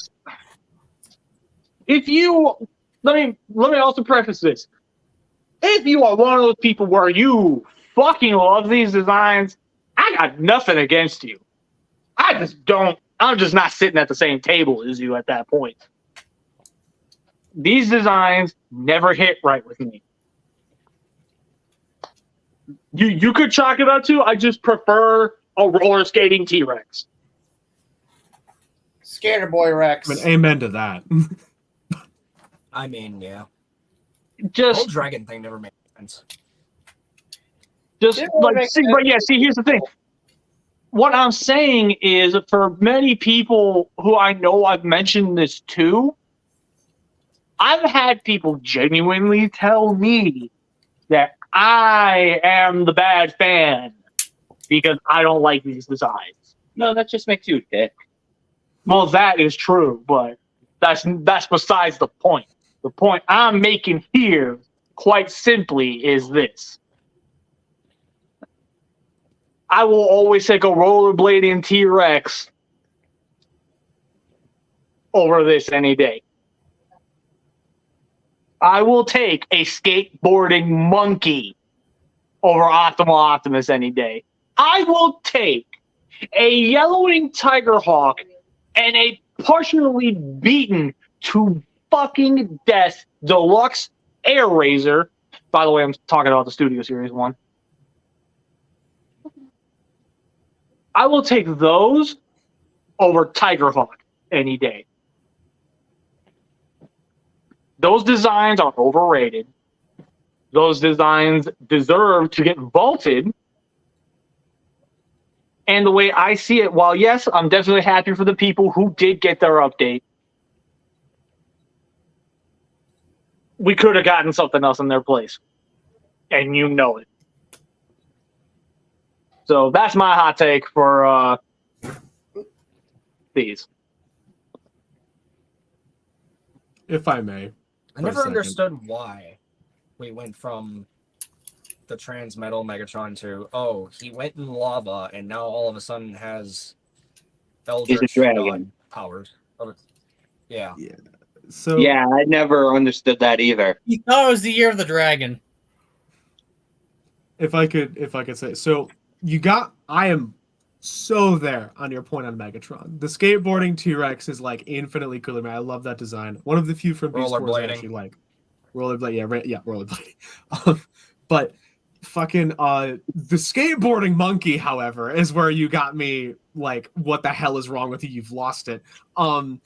So hey, you know what? That design Let me talk real quick. The very first time I brought this up, he thought I was talking about all three Primal designs. Yeah. And he was ready to rail me for that. I was like, what the fuck are you talking about? Yeah, I didn't know you meant the original timer. But the skateboarding fucking Prime design, I think, is the second worst like convoy body type design in the entire franchise after the Beast Machines one. It is I like it more than the Beast Machines one. I like it more than that. I like it because it's funny. But okay, it is kind of funny. I can give you that. But beyond that, fuck that design. Optimal Optimus is so much fucking cooler than that. Score one for me. What are we even got in the third upgrade? Okay, are you guys talking about the Beast Machines Optimus Prime figure, the deluxe class figure? I was just talking about design. More so on Beast Wars, like Primal, like Optimal Optimus versus Transmetal 1 Primal versus, and then I was saying that the skateboarding monkey Primal design is the second worst like convoy body type design after the Beast Machines one, which is the worst. That was my thought. Beast Machines Primal makes me sick to my stomach. I hate that thing so goddamn much. Okay, like that. But yeah, like my question was: are you talking about the toy design or the character model? Kind of both, but I think more terrible. so the character model is kind of, I think we're all at. Okay, the character model. They're just both awful. Yeah, the character model, the show model. It's I don't hate it, but I don't love it either. Now, the ugliest Beast Machines Optimus Primal toy is the deluxe class figure. Oh, that's horrible. Yeah. nothing like the fucking show model. And he has a spring-loaded old throwing arm gimmick, which he throws like an energy shuriken, which he does not have in the show. And my brother had that figure before giving it to me like a few years ago. It's still missing, but like, yeah. So like, my best friend and I have dubbed it the Poofling Optimus figure because like, he's a monkey. He throw poop. Like you just real arm back, Poofling. Is that the blue and black one you're talking about? Yes, I have it somewhere. I just don't know where the fuck I put it. But like the better looking primal Beast Machines primal figures are the Mega Class one and the Air Attack. I think it's called. I forget there was one. Wasn't there like one called Blast Punch Primal or something like that? Yeah, that was the Mega Class one, and the Air Attack Optimus Primal that was going to be released in the Beast Machines line until it got canceled, but then it was released in the RID 2001 line. Yeah, that. I gotta do it. I still need to get that. Actually, I might get that if it. I mean, I don't know. Yeah, I still I'm a skater boy. He said, "See you later, boy." I'd have done the same thing. You see, but you're like the Air Attack Primal figure is. I like it. I really like it a lot. I mean, I don't have the original figure, but I have the Year of the Monkey one that came out. Like what was it? 2015, 2016? I want to say 15. Yeah, I got Probably that 15. figure. I found it at a Ross Dress for Less for $12. That should tell you everything you ever need to know. Because If it ends up in Ross, there's a reason. the packaging was damaged, that's why. Okay. At least that's what the price sticker says. And it's surprising. It's fun. I like it. TFA go. Anyway, So, surprisingly, I may or may not actually have a hot take. Ooh, okay. give it. Guys, rare TFA hot take. Hold the fuck up. What? I know what I said. But I may or may not have a hot take. And I think it might be the best one. Let's hear it. Uh-oh. Have at it. There is no such thing as a true Transformers fan. Ooh. Anyone who ever throws around that label, you have no right to speak because there is no such thing. Just because a Transformers fan doesn't like everything does not make them a true Transformers fan. Just because one person can like almost everything and not like one thing in the franchise doesn't make them a Transformers fan or true Transformers fan. You see, he said it. I think he do be preaching facts, actually. You're not wrong. I'm There just may be baffled at the fans that fact piss me like, off, but they are still fans. No, see, here's the thing. What's baffling me, and Aladar is putting it perfect. The balls on him right now. He's got the manifolds. Because to say here's what the needs to be beautiful, said. wonderful, toxic thing, The right? cojones on him right now. Like, I feel called out as fuck at the moment. God damn! It's a quote, Rise of the Beast, Mirage. Kids got heart. Cojones muy grande.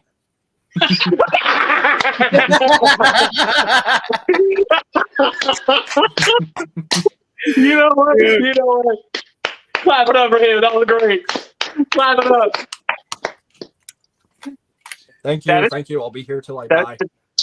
Why the fuck didn't you clap? Because I'm focusing on shit. Thank you. I'll be here till I die. Up here. That got dark. Anyway, There so is no such goddamn thing as a true Transformers fan because guess what? Even none of us are true Transformers fans. We all hate one thing or dislike one thing or even multiple things within this franchise. There is no such thing as a true fan. It just doesn't exist. he's just speaking straight facts. Like, let's just be real. He's of all the hot takes we've had tonight. No matter how long they ran off for, he's the only one so far that did nothing but speak fact. Oh yeah. The only reason I'm finally coming to this conclusion is because years of being part of this fandom, you learn to grow. You learn to transform. You learn to change. You would find a way to make that into a short joke. Yep. There are so many people nowadays in this fandom who still put each other down for liking the Bayverse, for liking Rid 2015, for liking Energon. And there is a fan base out there that does exist. KISS players. I'm just saying it. Not saying I like it. It's weird as fuck, but no judgment. There's just no such thing. And would we really be fans if we liked everything, or would we be fans if we had the courage to express what we like and what we dislike? Look at the sub communities in our community. So much time out of their lives to discussing their immense hate towards certain things in the franchise, or just praise, praise to the choir of everything in the community. There is, never will be, and never shall be a true Transformers fan. Yeah. That's all I gotta say.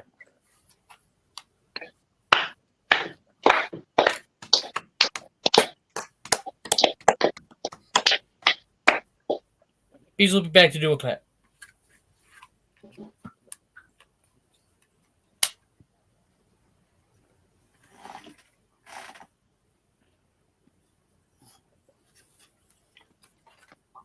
Yeah. That was Okay. beautiful, TFK. That was He's beautiful. speaking the true Scottish battle state. But if we want to Thank get into you. things that we lambast and hate for no reason, I got another one. Oh god. All right, let's let Balls go again, so that then I could just hop on and fucking bounce off of him again, because that's apparently Okay. how this is gonna go. So, now this one, ooh, mama, this makes people mad. Transformers Prime fucking sucks. Oh. It is the most That is more mid Hot take. show. Pretty take. Jesus Christ. It is so mid. I like Bludgeon. I bought Bludgeon. But okay. Bludgeon's great. So here's my thing with Transformers Prime, right? I think it has successfully tricked so many people because it looks nice. It's got nice production value. Voice acting is god tier. It's got all that. But at the end of the day, when you're watching it, really think, because I've seen this show probably like 10 times over at this point. And every time I watched it, I liked it a little bit less. Every time. And I really thought about it for a while. And so here's the thing, right? The characters have no depth at all. None of them. They are fun to watch. They are characterized well. I enjoy them. There's not really much depth to them. The ones that do get depth, such as, let's say, RC, for example. So RC has a whole arc where she has to learn about revenge and why it's not good, right? So I think she learned that lesson maybe 3 or 4 times. And every time And I'm still- RC, no. So many times she had to do that. And what I think is really interesting is that you can still even see that in every single fight scene, who's she going for first? Who she's going for first every time is the people that she hates. Spider Lady. And Never Starscream. got over it. Arachnid. You look at Optimus, who is the most cookie cutter, boring fuck version of the character I've ever seen. He's fine, he's characterized well, but like he's got none of the heart. He's got none of the anything. He's just boring. He gets the Orion Pax arc is fun. It's great, but it's kind of too little, too late. Like it's like, okay, yeah, he's really interesting for 2 episodes, then we're done. Nothing more for our main boy. Nothing. The humans have no really discernible progression besides maybe Jack, who's like a little bit more, mature by the end. Otherwise, none of them get fucking anything. Well, I think Miko got a pretty good development. Kind of like she's okay. She's not really that much. It's kind of like it's very not much. She didn't really change a lot. She was like a little bit more mature. That's the thing. That's maybe it. Fucking look at the Decepticons. Right to the Beast Cop. 3, 2, 1. Let's look at the Decepticons for a minute here. Anyone interesting? Anyone doing anything cool? Maybe Dreadwing. Maybe Dreadwing's interesting, right? He's got some depth to him. Okay, I'll give you that. We got one interesting character out of the entire fucking lineup that has anything more going on. And, oh, what's that? At the penultimate moment of his arc, he's shot through the chest and dies. What a great fucking character who gets development and then at the peak of it dies. Love that. Hey, remember Megatron? Skyquake is there for a minute and then dies. Like, And he remains as a zombie. yeah, I guess. There's no change. Everyone is the fucking same as when the show started. Megatron also, people like praise this Megatron for being the best one. My fucking ass he is. He's not a threat in the slightest. The whole time, if you go just by the show, who should be threatening to you? Starscream is a more competent leader, has killed more, done more, and was actively more of a problem than Megatron through the entire thing. Megatron shows up and beats some people up, acts menacing. He kills no one. He fails at everything he does. Dies. The end. None of them are interesting. None of them are imposing. And they open the show by killing Cliffjumper. Hold on a fucking second. They open the show by killing Cliffjumper. Oh, we're dark and edgy. And then no one else fucking dies besides Dreadwing. They never kill an Autobot ever again. There is no stakes. And also the whole plot is Autobots transform and split up and find 4 objects for 2 seasons. The end. Actually, just that one. And like, okay. You go, BC. I feel like a lot of his disdain for this is probably because of a lot of the backlash the first episode got. Because I had an opportunity to chat with one of the people who did work on Transformers Prime. Okay. There were way more actual plans to kill more characters off. Bulkhead was going to be one of the ones that got axed. Oh, God. Okay. Oh, See, shit. That whole moment where we were on the edge of our seats because we were like, what the fuck? Is he going to survive? He was supposed to die. He was supposed to. Wait, after toxicity? Yeah, he was supposed to. That would have been awesome.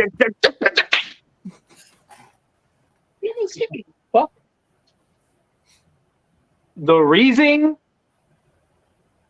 they didn't do it was because they remembered how hard of the backlash they got when they killed off Cliffjumper within the first 5 minutes of the first episode. Now, I hear what you're saying.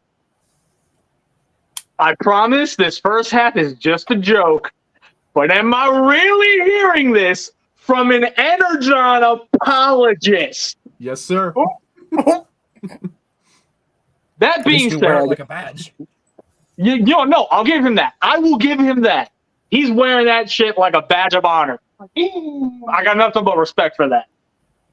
And like I said, I merely said that as a joke. I'm not meaning to actually insult him. I know. Yeah.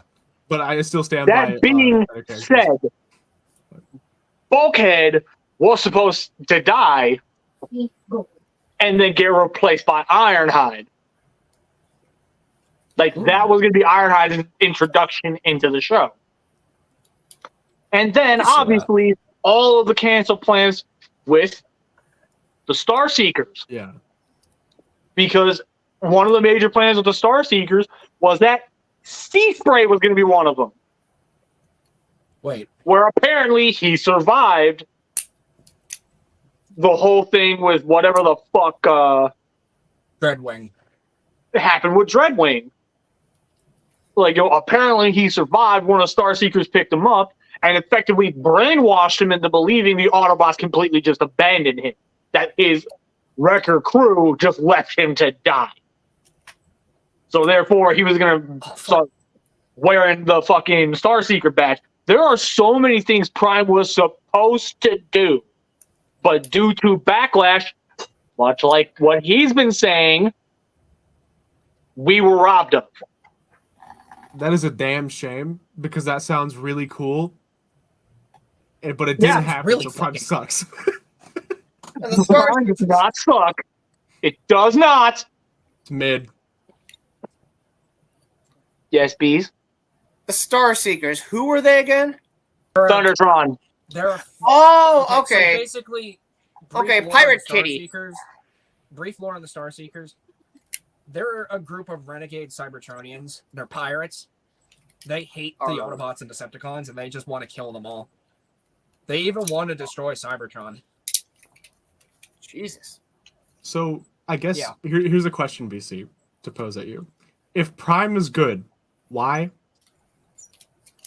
Besides the production value and the action and the voice acting, all that's great. Why is it good?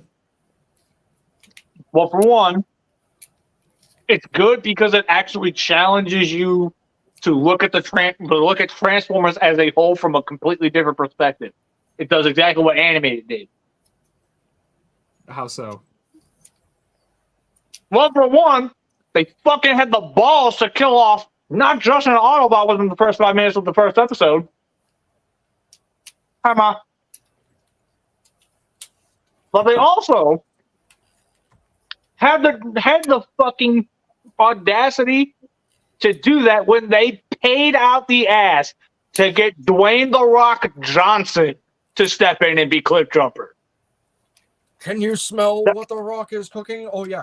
Well, no, you can definitely smell what the fuck happened to Cliff. That's what's for damn sure. I think it's cool they did that. It's just my problem with it is that they never they had the balls to open with this, and then the tone was not that.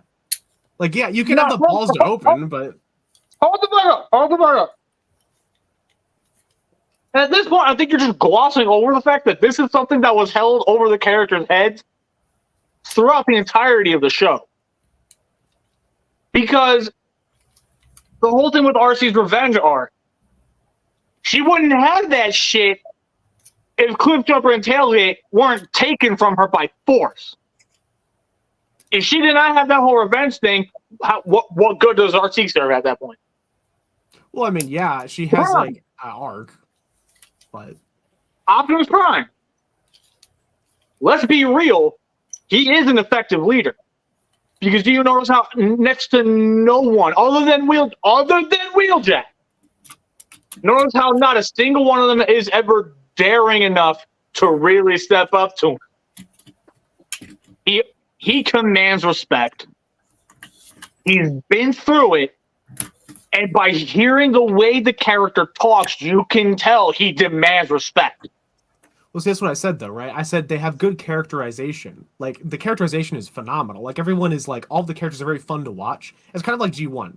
Like, all the G1 characters are super fun, and you like watching them. But there's no they can be good, well characterized and fun to watch, but they lack a lot of nuanced writing. That's my issue with them. Like, just use Optimus for an example real quick.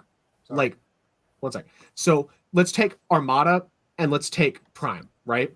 So Armada Optimus, right, throughout has he's characterized really well. He's Optimus, yeah, he's characterized, blah, blah, blah, all the things. But throughout the show, you see that him and Megatron have a very weird relationship, right? Where Megatron's the only reason to fight is kind of him. And then at the end of the show, you get his whole arc where he has to come to terms with himself and his own violent tendencies and overcome them and defeat Megatron and do all this shit, right? There's progression there. There's nuance to what he's doing in his actions and his writing. Prime doesn't get that luxury. He's fine. He's just, there's not a lot going on with him under the hood. The hood's great, but there's not a lot under it. I think honestly the best way to sorry.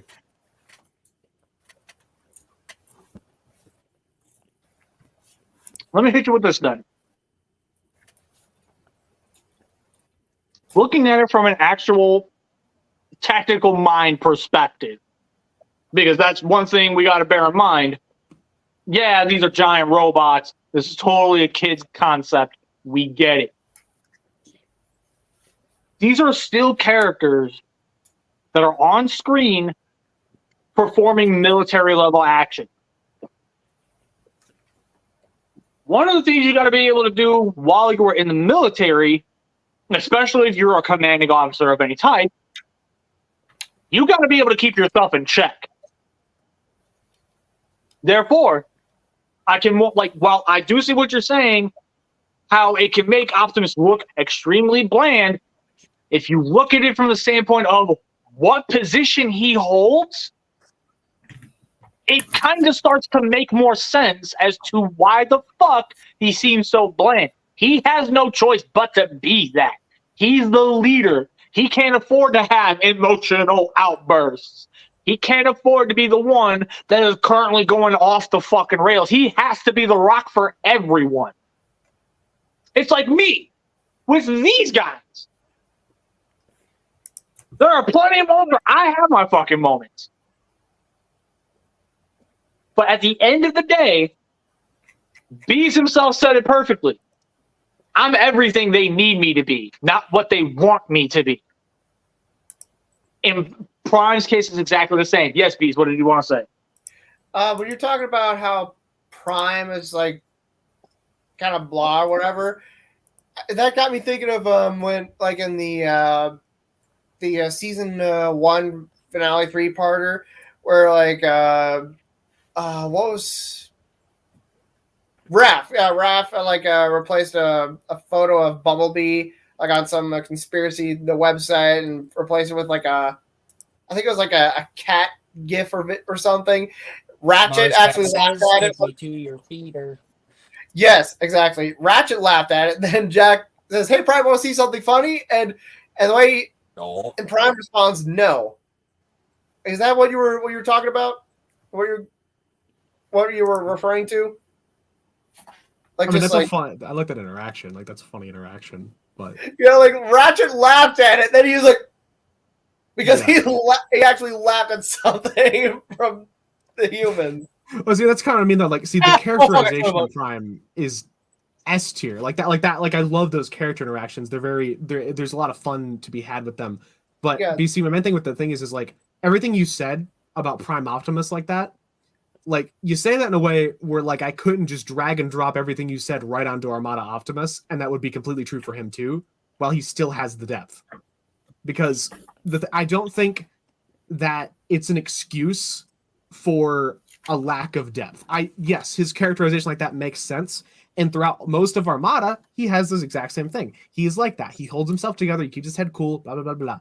But Yeah, but he also has fun moments too. he has his fun moments. He's like that. But there's a deeper thing going on with him that is very nuanced behind the scenes, but he keeps it together for his crew, for his military. So Prime Optimus being like that does make sense, but it is not an excuse for the lack of character depth going on to me at all.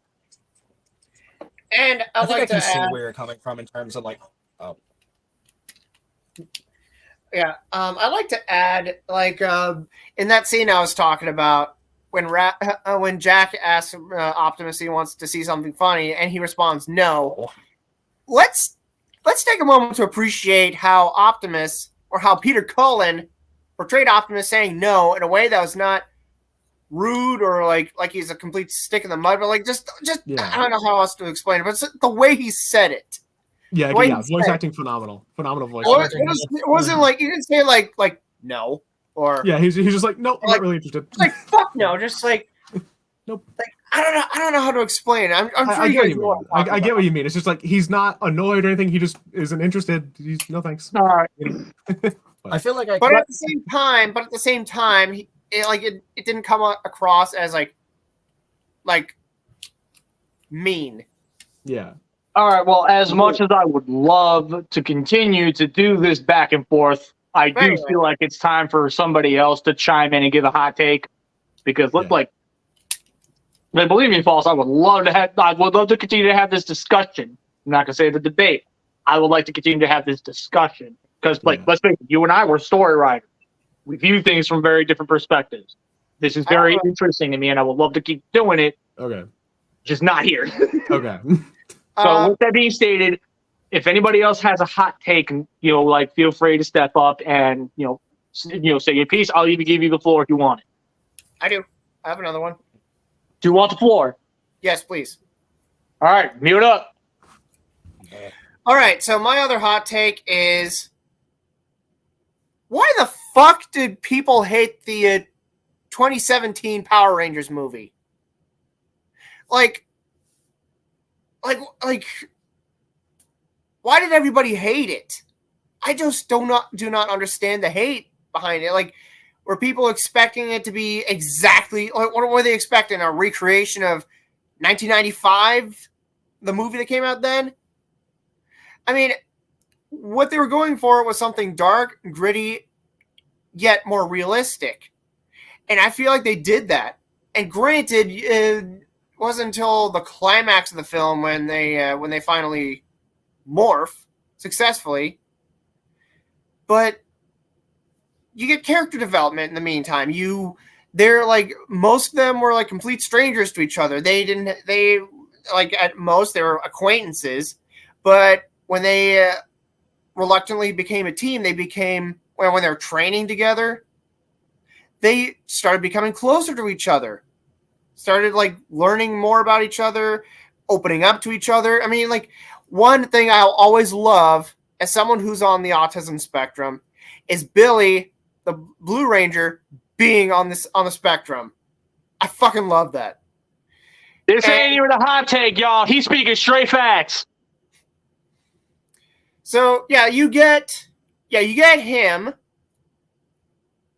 a young man on the autism spectrum who becomes a superhero, and then you get the first LGBTQ plus Ranger, Trini, which I really freaking love that. And none of the characters are all perfect and squeaky clean like you would expect, from the Mighty Morphin Power Rangers series. They become more, they're more human, they're more relatable. You can relate with them better. You feel for them and their struggles. And I just love how Billy, in addition to his quirks with being on the spectrum, he had a very close relationship with his dad. He did a lot with his dad and constantly talked about him and all the stuff that he and his dad did together. And then, the Green Ranger, like in the Mighty Morphin Power Rangers series, there's nothing ever said about like where the Green Ranger power coin came from, how Rita got a hold of it, and why she suddenly decided to, use it or create her own evil Green Ranger. In the movie, here's the thing. She was the Green Ranger until she became evil and turned against her fucking team. And she had it in her possession because, she was a fossilized mummy or some shit when she was found, and she was brought back to life. And her power coin was clearly the source of her powers. It was, like in her staff made of gold and human teeth and jawbones and shit, which, oh my God, that's very fucking metal. Having, like, pulling out people's fucking teeth, which, they were actually gold teeth that she had pulled out from people. And there's even a part of a human jawbone in her staff. That's just, the more I think about it, the more fucked up, yet cool and metal that is. You gotta appreciate that. So, that's the reason why she has the Green Ranger power coin. That's why it was in her possession. Because she was the Green Ranger. The evil Green Ranger. And so, that explains why she had it. And it was the source of her power. And, I'm going to admit, Goldar was... I was kind of hoping he would have been an actual character, but...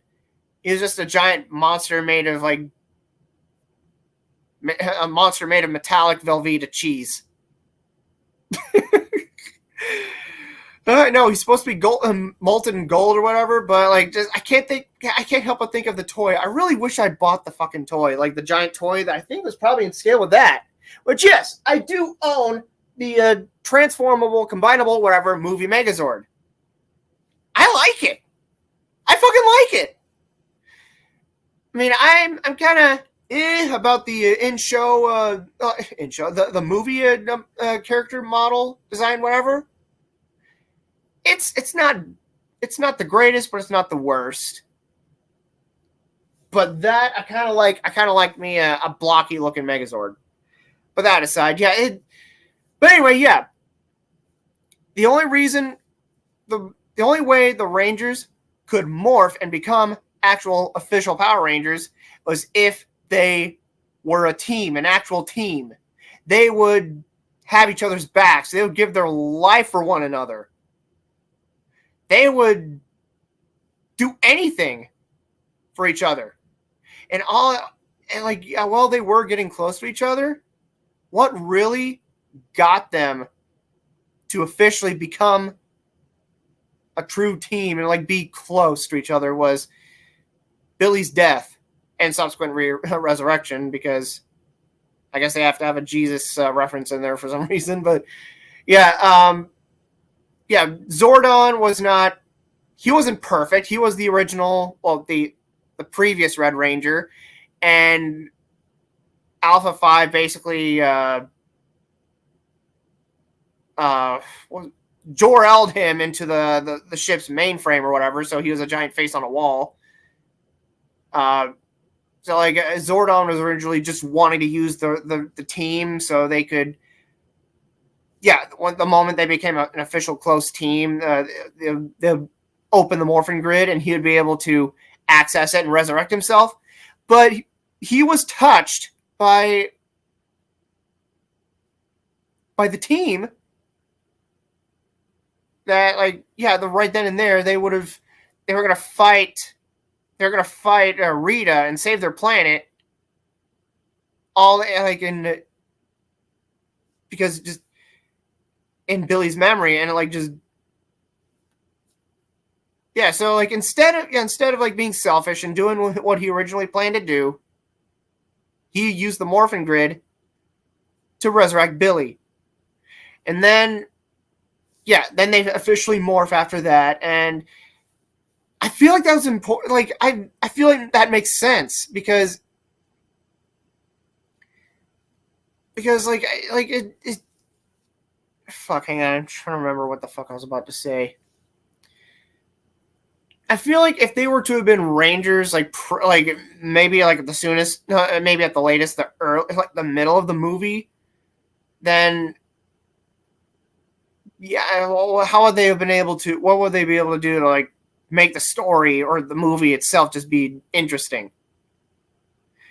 Learning to become a team and just being close to each other was the key to becoming Rangers.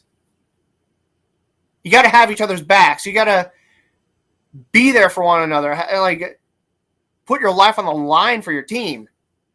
And they reached that point. That's really good. That shit hits hard, you know? So then, and then they morph and they pilot their Zords to fight Rita. And I'm just gonna say this: I fucking screamed and cheered when they played the Mighty Morphin Power Rangers movie theme when the Zords were deployed. And much to my and everyone else's surprise, my mom went to see that movie with me. When she told me that movie looked interesting, she wanted to see it, I did a double take, like, who are you? Because she thinks Power Rangers, like, just whenever I'd be watching Mighty Morphin Power Rangers on the TV or something, she would talk about how some of the characters were really annoying, and that just got to put her off from any attempt to, I don't know, maybe like it. But I can understand it, but at the same time, it's most of our childhood.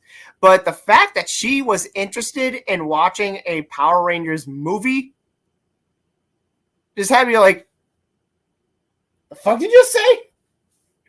So yeah, she even liked the movie. She enjoyed it. And that's saying something. My mom is like not the nerdiest. It's like she's the least nerdiest person on this whole freaking planet. And yet she liked it. Oh yeah, the movie had, like, I'm still pissed off at the fact that, like, the live action movie franchise could have had a future, it had so much potential, and we could have gotten Tommy in the next movie. Hell, we could have gotten Lord Zed. Could have gotten a whole lot more, but we didn't. But yet, why the fuck do people hate it? What is it that people hate about the movie? Like, oh, the product placement. Oh, it's not like the show. Yes, BC. What are you gonna say? You're gonna be real quick. So, the reasoning behind why nobody liked it, it was entirely because of the fact that they felt this movie was too far left of the point of Power Rangers. And the reason why is because, like you were stating, just to kind of word it a little better, for all of Mighty Morphin, let's face it, they were calling it teenagers with attitude. How much attitude did they actually show? In the show, none. None. Like, you almost tried to say a little bit, but then you thought about it for a second, you're like, nah, they never did. The only time they would ever have any kind of attitude was if they were under some kind of spell or under mind control. Correct. But otherwise, in the 2017 film, they leaned heavily into teenagers with attitude. Exactly. And since they decided to make such a big change, it put a lot of people off. That is why the bulk of the hate comes from the fans. Just based on what you stated alone, even your mother enjoyed this film. Exactly. And casual can enjoy this film. Now there are some fans that definitely are kind of divided, for lack of a better term. I like it personally. You? I thought it was good for what they were trying to do. So, God, and I was really hoping that we would have gotten a sequel. At the very least, one sequel. I wanted. At this point, it's definitely way too late to even think about one because the actors, while the actors who played the main cast, the Rangers, while they were actually in their early to mid, maybe even late 20s, I think they're too old to try and pull off teenagers at this point now. So, just wait until the reboot. Yeah, let's hope that Which they all knows what's gonna happen. Yeah, and like I said, I really fucking like that toy, and a lot of people are just slamming the fucking toy line too. Ew, the Megazord toy looks nothing like it in the show, and like nothing in the movie, and people are just saying shit like that. And I just comment on a forum with a picture of that toy. I just type ... I like it.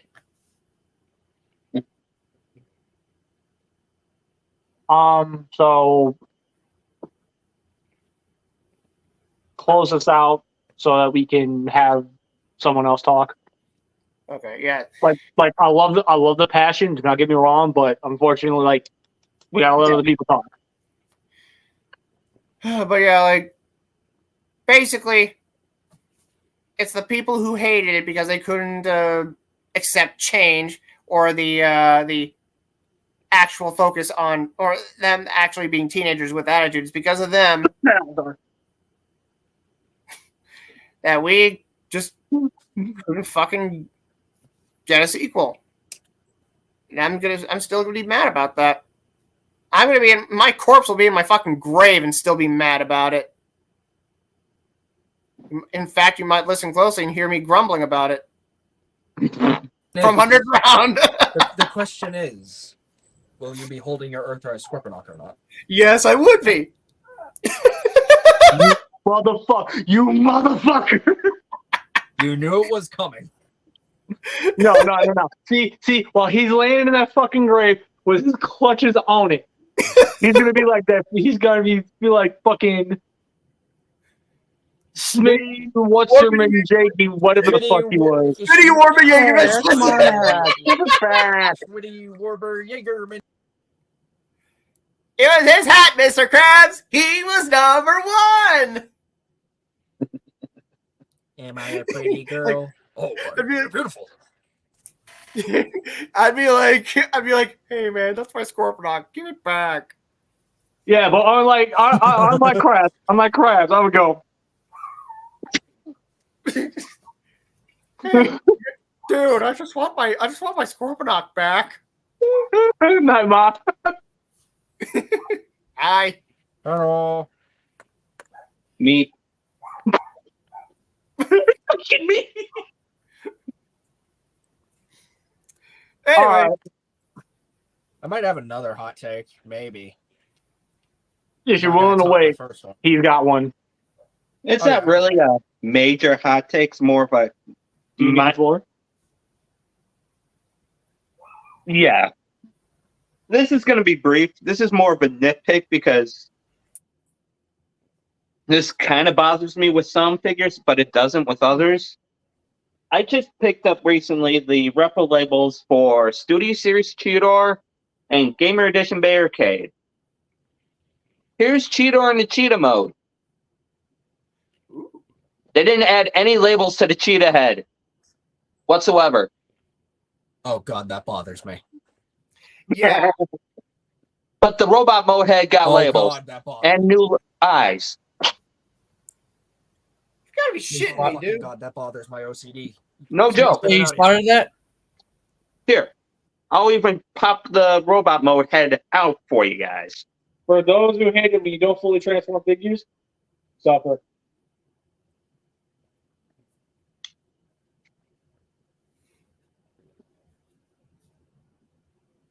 Oh, that looks nice. Oh, very nice. But yet, another figures like Those Gamer ones Edition look like they're Barricade, who I moving have in stories. robot mode, improves greatly. I just have one question. Why in the hell did you give him a wee woo crotch? Oh, what? Oh, What? oh! I was like, oh, what? Oh. I was like, oh.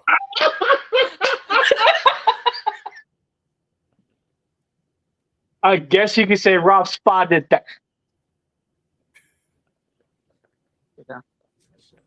You can just see Barricade standing in the middle of the street, the lights going off. He's just standing there. Menacing me. But no, I had to make the joke because he made it earlier, and it had me dying for like 10 minutes. So, okay, so bonus Wee woo question. crotch. Wee woo, wee woo. So, Wee woo, wee woo, wee woo! It's the maniac. so when those lights go on, does that mean he's turned on? God. Do you think he's into me? Just he's a flashing. Oh my god. Hey, Oh do my you know if God. there's any That'd be SG like Oh. that'd be like his equivalent of a boner. Oh wait, no. I guess you say in that case he can definitely flash someone. Oh my God. Imagine, just imagine. I've hardly if you spoken will, this okay? entire Someone- episode. Let me speak. Just imagine. Just Oh, imagine, oh, if you we will. killed okay? fucking Rob. Someone asks if he has some problems down there, right? The lights flash red. Oh god. I think we killed that fucking Rob. Did Do you anyone guys hear see my what you're joke? doing to my boy? Did anyone To hear be my fair, joke? I've hardly spoken this entire fucking episode, so you know what? I know. Hey, me too. That's why I'm not giving you any shit right now. You barely spoke at all. Did anyone hear my joke? Huh? Did anyone even hear my joke? The one with the flashing red? Yeah. I heard it. It's like he walks. It's like he walks out of the doctor center. He also just glows green. Oh God. Dog. No, that's the sin. I don't think that's the dryer. no, Savage. That's the synth then kicking it. Look at if he takes Viagra, does it turn blue? Oh my God. See what y'all do to him? Or when it's both his red, that means he has a UTI. It's a joke I made. It's a good thing. It's a good thing it doesn't come with a siren, because otherwise that would have been horrible. Ow! Here comes the siren. You know, just we oh fuck. Wait, what if the siren happens whenever he, you know? Oh God, America, you okay? Hemorrhoids. Oh my god. No, that's not what I meant. Never mind. I'm not saying Hammertrons. it. That's no. Hammertrons. You know, okay, you know what, Savage? Hit Beast for me, please.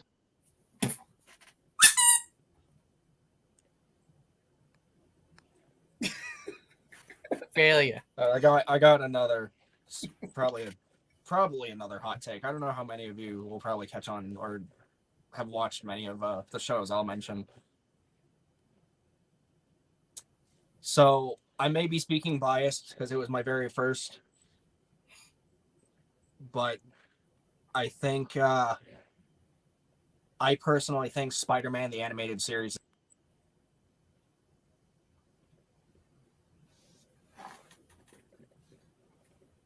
What about it? What? What do about you the Spider? say? What about Spider-Man the animated series? Like you just didn't even elaborate. It cut out, or did you hear? It cut out probably. So say it again. It cut out, so you're gonna have to say it again. Please. God damn it! I said I think Spider-Man the Animated Series, the '90s cartoon with Christopher Daniel Barnes, is the best Spider-Man cartoon we've ever gotten. That's not even a hot take. You're speaking straight fact. Yeah, I gotta agree with you 100% on that one.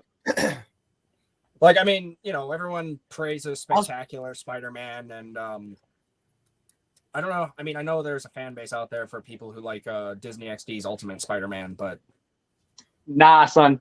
Yeah. Nah, son. 90s Spider-Man animated series is where it's at.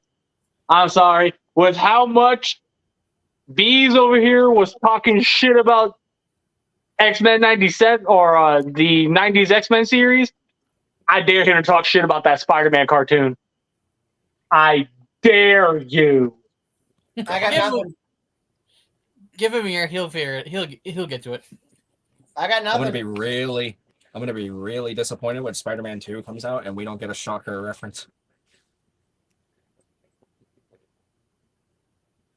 Oh, the video The game. PS5 Spider-Man. Yeah. You remember in the animated series when he loses the symbiote suit, he's going against Shocker in the church? Yeah, and he's screaming, yelling at Oh, yeah. If we don't get that, that's going to be a major disappointment. Speaking of that, I just saw a video somebody edited from the first game. It's the symbiote Spider-Man suit into the game while it's chasing Shocker, and the entire audio from that scene in the show. It was perfect. I need to see that. Oh, If I can find a video of it, I'll send it to him and he'll share it to everybody. Please. There's a video. There's a video somewhere of in the debut episode. We're still waiting for you to do that. Hey. So in one episode in the Scorpions debut episode of the animated series, he's fighting Spider-Man. He's shouting, "Eat acid, Spider-Man!" And Spider-Man says, "Sorry, I'm on an acid-free diet." Someone edited that to where he's saying, "Eat ass, Spider-Man." And Spider-Man says, "Sorry, I'm on an ass-free diet." Oh, god damn it. Okay, here's a hot take. People who write jokes like that need to go die in a hole because that was terrible. Oh, okay. Jesus. Because- That's not even a hot take. That's just abuse. That's not even a hot take. That's just abuse. No, this is abuse. Ow, fuck. Dick? No, this is abuse. Isn't this whole And this is justified. Why are you so abusive? Oh, angles are weird. The angles are weird. Oh, you're punching him. Okay. Here's Do you want what he's having? by the way. Ooh, metallic and shiny, and also dual toned. Oh Why does that bother me? That shouldn't bother me, but why does that bother me? Kit Kat. Here's a pussy. Plastic pussy versus real pussy. It is best pussy, and you shall respect the pussy. Smashes the bun. Not with a cat in my arms, asshole. Kitty. Oh, that's okay. The pussy at my house is a bitch. You're creative. You'll think of something. Dun, dun, dun, Pretty dun, kitty. dun, dun, dun, dun, dun, dun, dun, dun, dun, dun, dun, dun, dun. No, I'm the cat. Be careful. The cat's like, well, I'm out of here. Look this shit on the mouth. Fuck this shit, I don't know. Okay, to be fair, when I did the Imperial Martial at one time, Bean snapped the fuck out of my neck, so. Because you deserved it.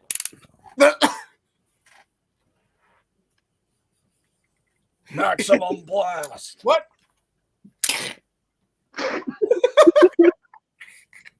All right, so.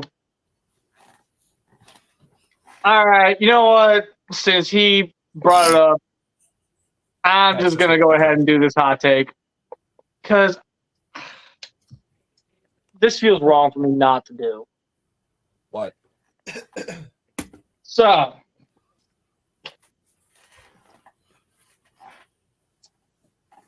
My hot take is about DNA designs. Oh. I feel like they have finally hit the we don't know what the fuck to do point. And the reason why I feel that way, honestly, they just revealed that they're doing an upgrade kit for this. I'm going to be real with you guys. Just don't need it. It doesn't inherently need it. I mean, the new hands, I feel like the new hands are definitely an upgrade. But at this point, is it an upgrade kit if literally your like the mass market appeal is only going to use one part? Maybe two? Or 3. Like at that Or 10. point, like here's another major thing about it. I don't have the figure myself personally, but Rise of the Beast Scourge from Studio Series. DNA just recently dropped a kit for that. I think it's a pretty cool kit, and if I had the figure, I would probably use everything on it. Oh, yeah. And on the other hand, straight up stated, look, this don't count as an upgrade kit to me, entirely for this reason.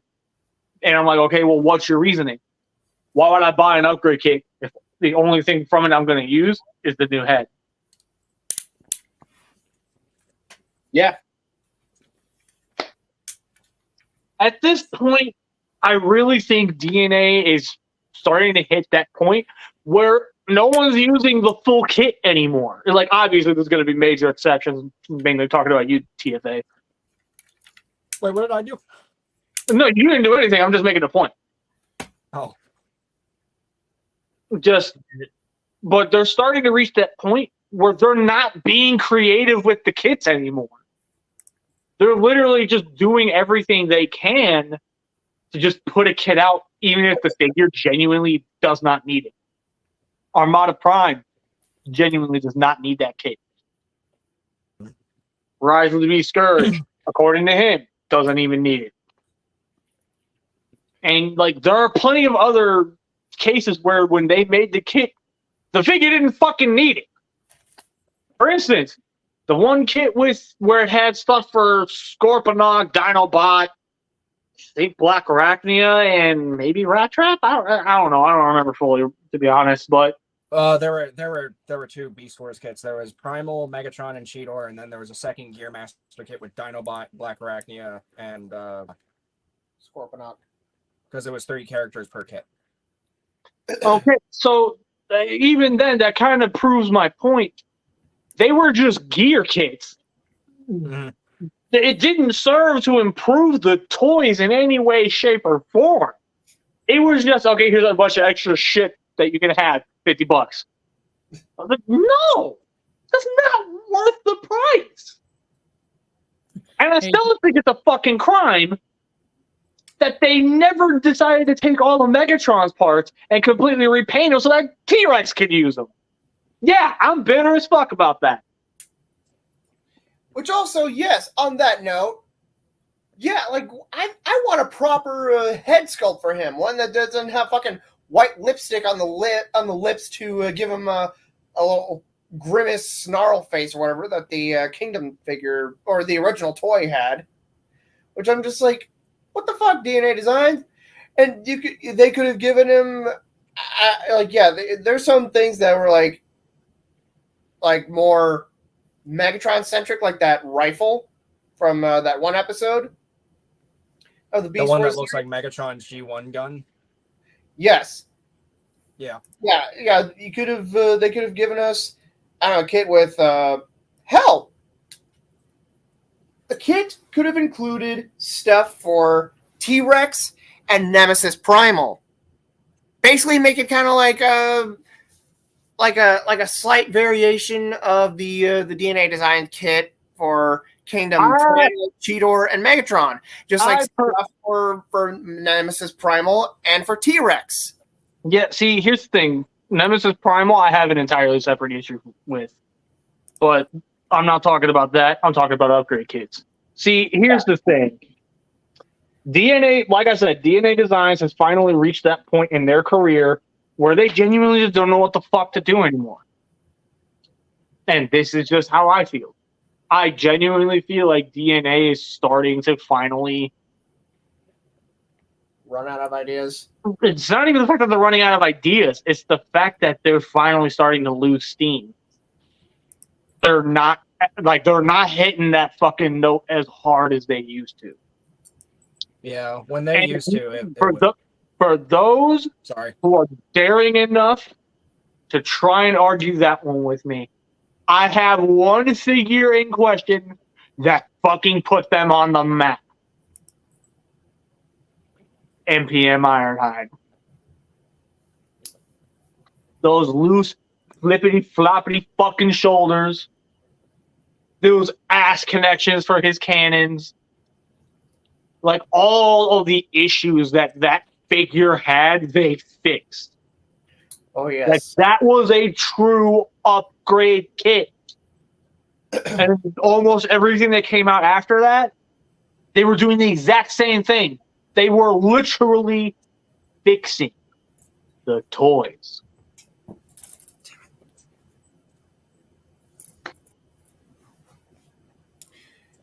Yeah, I'm inclined to agree. Because it seems like that's when DNA was really kicking off. I mean, we got a lot of great stuff. Power of the Prime's Predaking upgrade kit, that thing fixed some issues. Oh, yeah. Yeah, not only did that one fix some issues, they actually gave him the mode he was missing. Yes, I'm willing to back that up, even though I heavily dislike that design. Let that speak for itself. I'm pissed off at the fact that I missed out on that upgrade kit. You can get it again. Oh, where? Shozy store. Also, BC, are you not to question or anything? Are you gonna stay on the floor? I've still got a little bit of steam in me, so My bad. I miss the days when upgrade kits were genuinely just amazing for the figures. I miss the days where upgrade kits felt like you were doing your figure a favor. But you want to know what I don't miss? The Bottle Wars Menasor. And the reason why I say that, and I'm ending with this.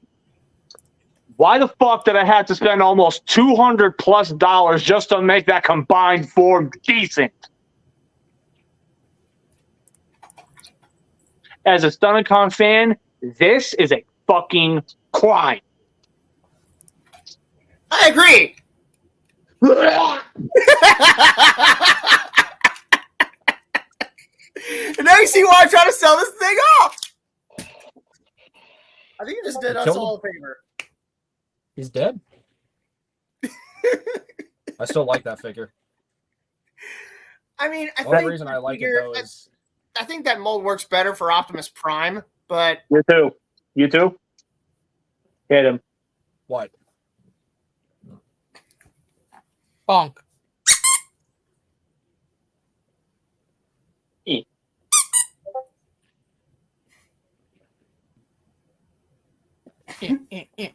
uh,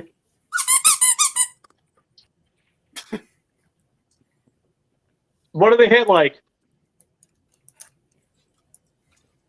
feel like somebody throwing pillows at me. How's this feel? Yeah, Pillows and crumpled up balls of paper. How's this feel? Do you really want to hurt me? Do you really want to make me cry?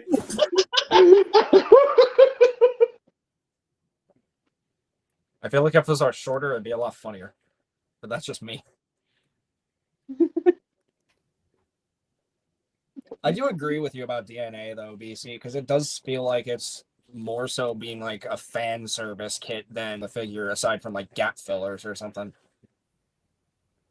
Some of the recent ones though aren't too terrible, like the War for Cybertron Prime that they're doing, the kit for him for the Studio Series Gamer Edition one. It looks pretty good. Yeah, but they're fixing all of 2 issues.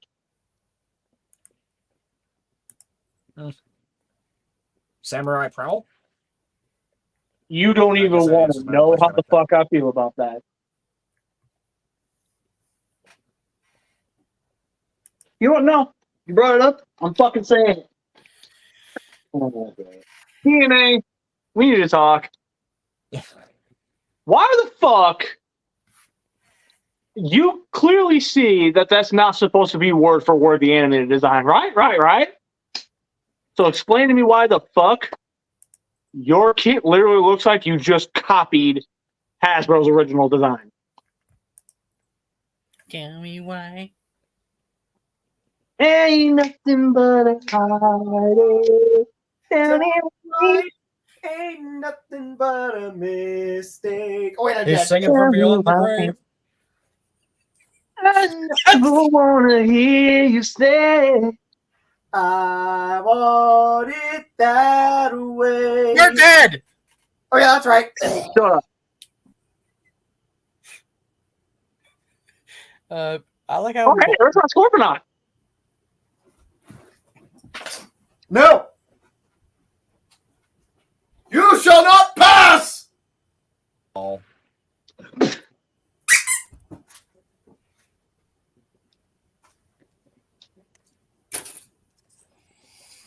I think I confused my two wizard Anyway. dudes recently. I could have sworn either one of the. I think it was. Is it the dude from Lord of the Rings who passed away recently, or is it the dude from? That's Harry Potter. Harry Potter. The guy, the second Dumbledore actor. Rest in peace. Oh, okay.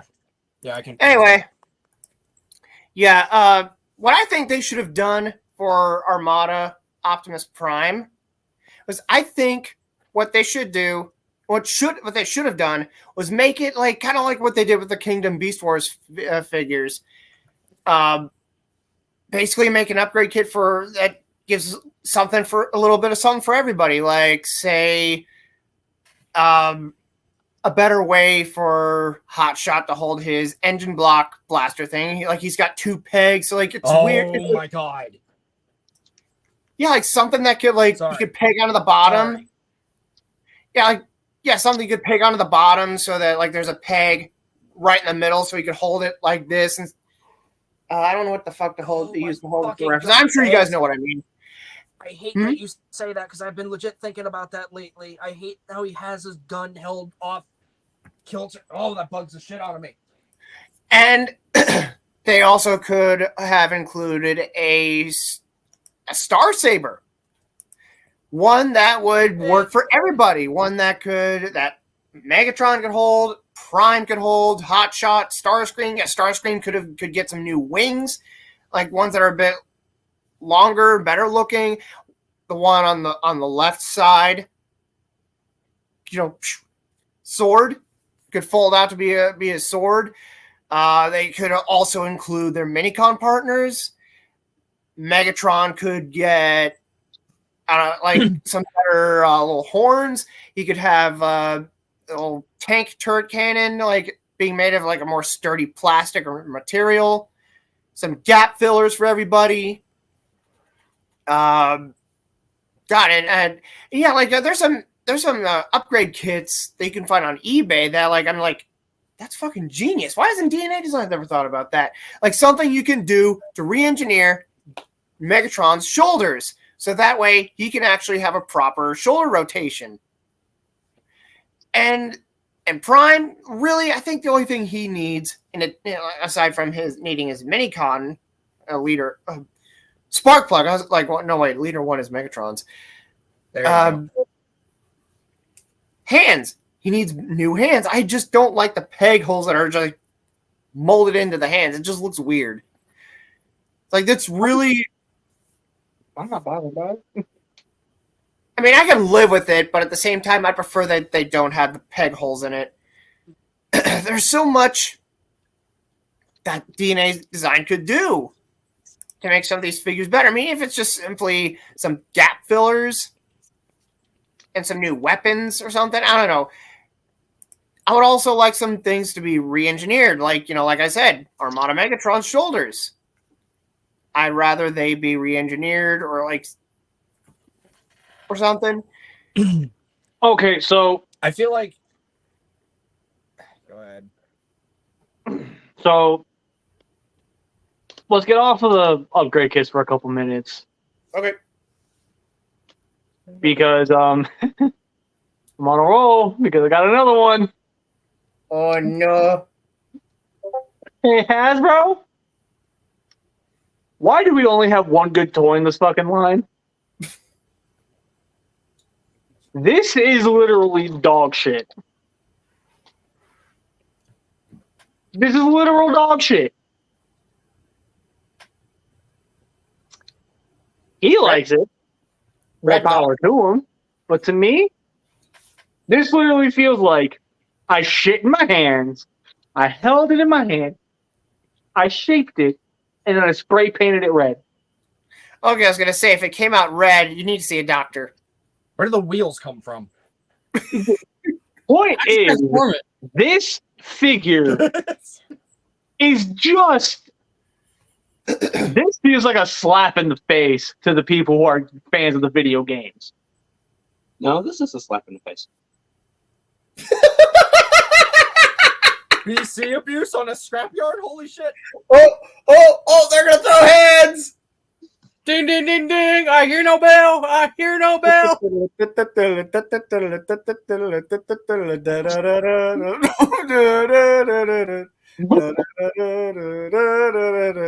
This will get Ladies and gentlemen, copyright. we're witnessing a domestic dispute. Finish him! Ladies and gentlemen, we're witnessing a domestic dispute live here on YouTube. Finish him! Okay.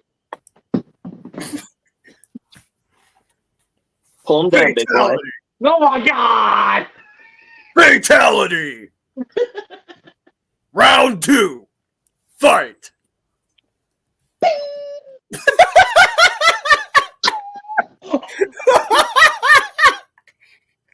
Hey, you went for my head, I went for yours.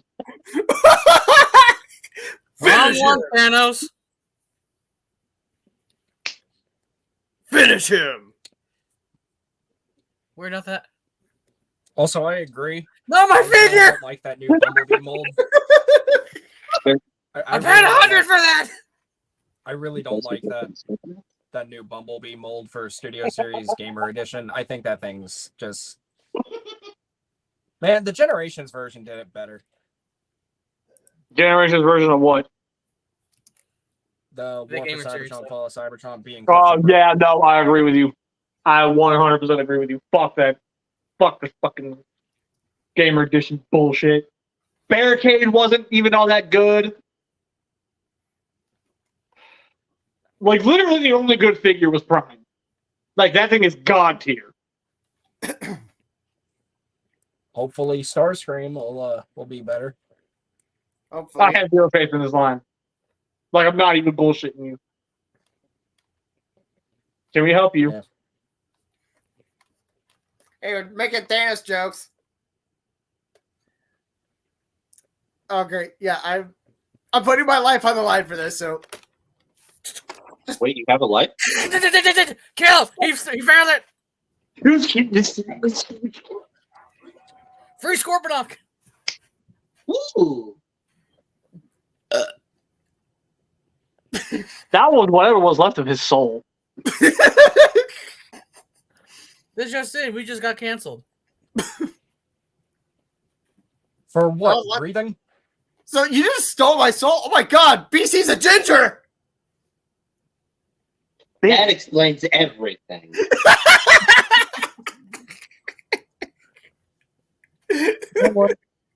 You know what? I'm done with your ass. I'm sending this back where it needs to go. Oh, Oh Physical my God. contact. Oh, dear daddy. I don't want to try to hit you. yeah, he actually can clock me. Hey, look, blood! Why the fuck would you work? You always work when nobody else is around. It's because the camera's on. There we go. Remember, you only took Tony Stark one try. Damn. Sir, Yeah, for that. sir, you need to stop that shit. Oh, it just. You know what? I think Savage needs to give us a hot take real quick. Hot take: Legend of Zelda: Wind Waker isn't bad. You just have terrible taste. Damn. Okay. Well, all right. I guess we in there. You just said Wind Waker is bad, right? No, isn't. Is not. Is not. Oh, Is okay. not. It's my favorite game of all time. Why do I say it's bad? I misheard you. I'm. He's It's so like, rare from the fact that I clocked him. Yeah. It's like BC over there saying Metroid Prime is my favorite game. It sucks ass though. It doesn't. It genuinely. I know. I'm doesn't. just saying. It's just like saying it's like us here. No, You say, I felt every Metroid fan glare at me at that point. So it's like I love it. I love the game. I don't think it's bad. I don't think it's terrible. Calm down. like you get what I mean though. But yeah, I don't disagree with you. I thought it was a pretty good game. Like I've heard a lot about people complaining about the whole when Wind Waker came out. It's like, oh, this isn't the one that they showed at the E3 thing. So fucking what's not what they showed? We got a game, and yes, it's not of the the other path that we're supposed to have. One of the other two paths. It's a whole new path, a whole new history of the Hyrule fucking lineage. What? I have a Godzilla hot take. Okay, well, I'm just saying, like, I got one specifically for that. So once you're done, I'll go. like it's like it may not be the best game of all time, but you know it's also being given a lot more shit than it deserves. Like fuck, Skyward Sword exists. Shit on that.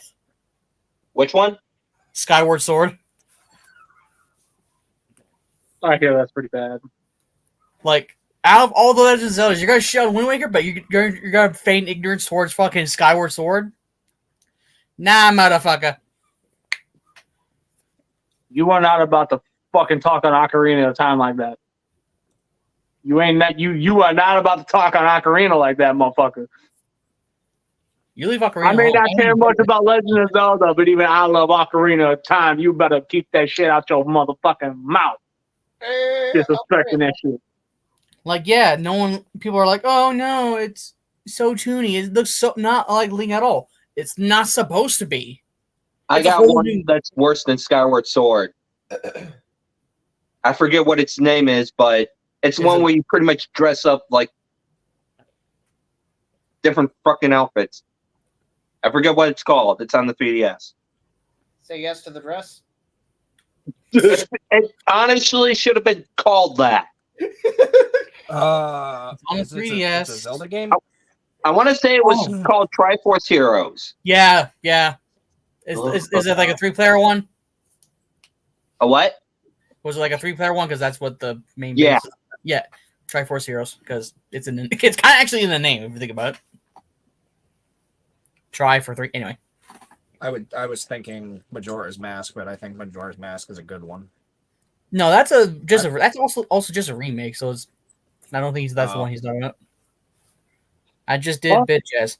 Hey, just like your now, remember everybody, violence is not okay. Unless you're Aladar, which in this case, remember, ladies and gentlemen, violence is not the solution. It is the question, and the answer is yes. Okay, let me just go home and get my Master Sword first.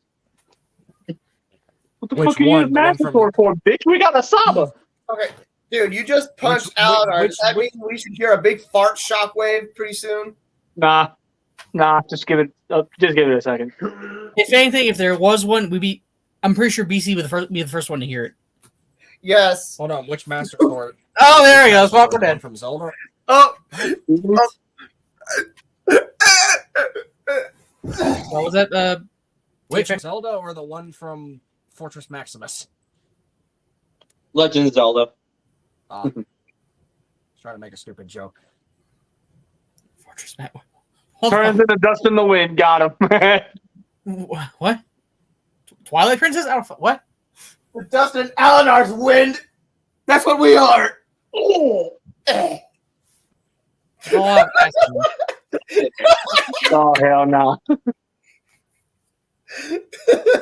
Wait. Don't diss on the Wind Waker. Anyways, Also, this is like one of the very few times where Zelda gets captured, but not for a good while. For a good majority of the game, yeah, she got captured as like whatever her disguise was, but she kind of escaped somewhat on her own. Like she's kind of more of a badass than how future on Zelda's actually became to be. You're not wrong. So people who are saying, "Oh, Legend of Zelda's bad," or Wind Waker's bad, you're bad. Get good, scrub. Anyway, does anyone else have a hot take before BC jumps to plate?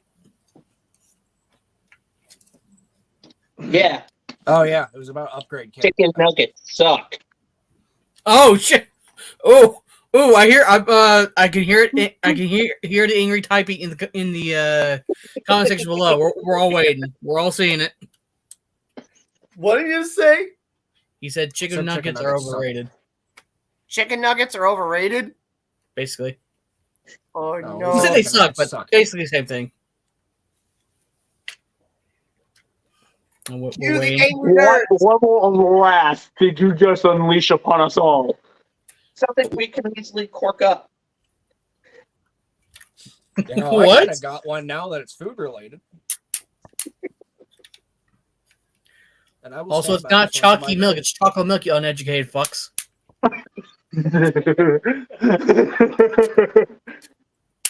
If anybody's I kinda got- wondering, well, that was actually- a joke. It was a complete joke. I just thought of it right off the bat. Oh my I'm god! waiting to Actually, kinda see got a certain specific person reacting right now. I think BC's waiting I for that got too. two, actually. I'm waiting for him to say something in the comments at this point. Like, oh my god. I We kind all of know got he heard it. two small hot takes. One because of food, thanks to fucking Rob. Okay. Might just be me. I doubt it, but I'm man enough to say it. Mountain Dew is the best soda to ever exist, and I dare anyone to fight me. It has the most variety of flavors. It is the most consistent. I mean, you can't go wrong with root beer and such, but I mean, come on. To be fair, Mountain Dew a lot of times experiment with a lot of different flavors. Yeah, some suck, but so far Pepsi hasn't been experimenting. That's why Mountain Dew is number one. Round one.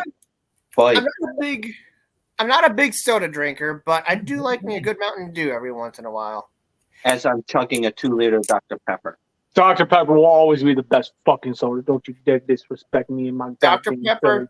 Dr. Pepper's also one of my other favorites too. I mean, technically, I'm in your house, but I'm power of the internet, so I do not like Pepsi. Pepsi is weird. You want to repeat that? I just speaking facts, man. Like, you know, I'm in your house as well. I'm on your show, sure, but I'm also in my house. We're just here together because of the power of the internet. Listen, motherfucker. If you win this show, you ain't gonna disrespect Dr. Pepper the way you are. All right? I'm gonna need you to chill the fuck out. We just doing hot takes. Chimkin Nuggers may be overrated, but at least they're more consistent than Optimus Prime's bitches. Oh wait, Rob is one of those bitches. Damn!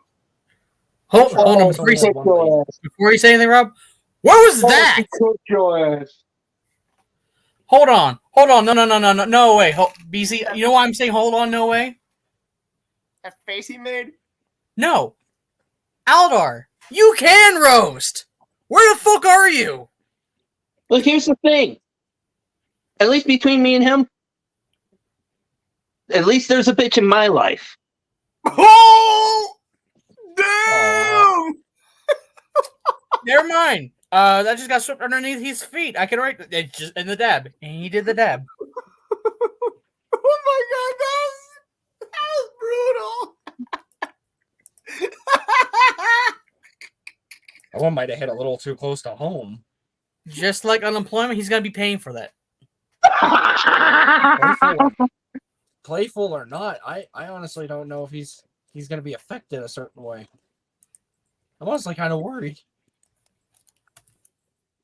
Oh my god. Alan or Daladar, you okay? Maybe where he's at his name like 5. Your grandma doesn't get okay. Now you just reaching. Yeah, see, Aladar, you had something so strong last comment, and then you ruined it with that. I'm sorry, Rob's getting the belt on this one. You dropped it like you had your education in the 2nd grade. Wait, he went to school? Yeah, he went to a dog. You know what? No. Hold up. We gotta do something now. He went to dog obedience Get your ass school. over here. Oh, I already know what's gonna happen. So, I'm gonna do my Godzilla hot take here in a minute. But here's what I want to see happen right now. I want to see you and you. I want to see these two roast each other real quick. Oh god. Oh, Yeah, I already knew the moment he said you sit down. I want this to happen. I'm like, he's doing it. And here's Alan. Here's Savage. Here's Savage just sitting there like, Yeah, I already know I'm gonna lose this one, man. Hey, BC, you Like, might want to he's change the title ready. to Hot Take. BC, you might want to change the title to Hot Takes, but with roasts. What roast? with a Roast side takes. roast. roast takes. Ooh, that's a good one. Wait, actually, that'd be a fun episode. That being said, oh my god. So, you better be ready to take his ass whooping. We all have, other than me, everyone in here is taking an ass whooping from him. All right. This is going to be a nice, clean roast. Each one of you gets to respond to each other back and forth. The only time the round ends is if one of you cannot come up with something to say. That being said, you ready? No! No. You ready? Oh, God. He's just like, have at thee. How about Roll back. You think you're slick coming at me with that whole hey Savage, guess what I got? Life Force Megazord. Hey buddy, you just gave it up. Ouch. I can't. Never mind you. Hey BC, what's in my supply kit that's coming towards me? that very same kid you decide to leave behind.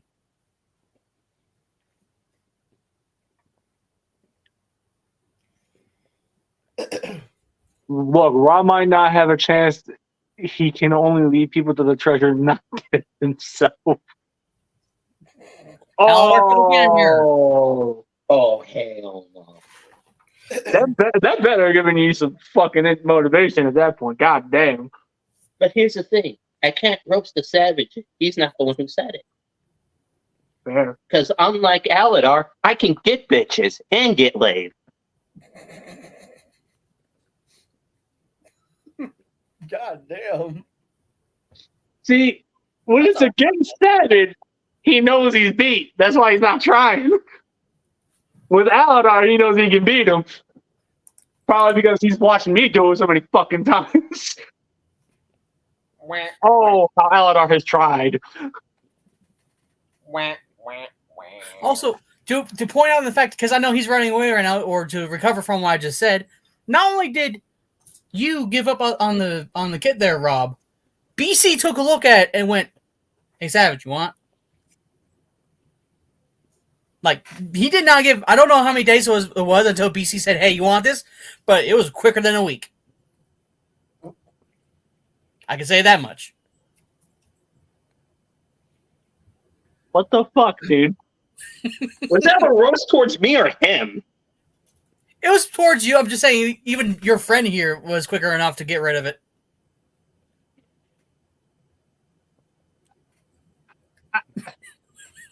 Am I wrong? No? Good. Moving on.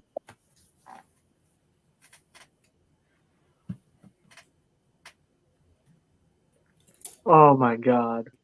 It was instantly I was there. Funny part, you weren't. Cause last I see 1, 2, 3, 4, 5.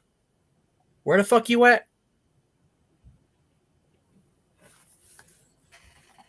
I won't let him in. Yeah.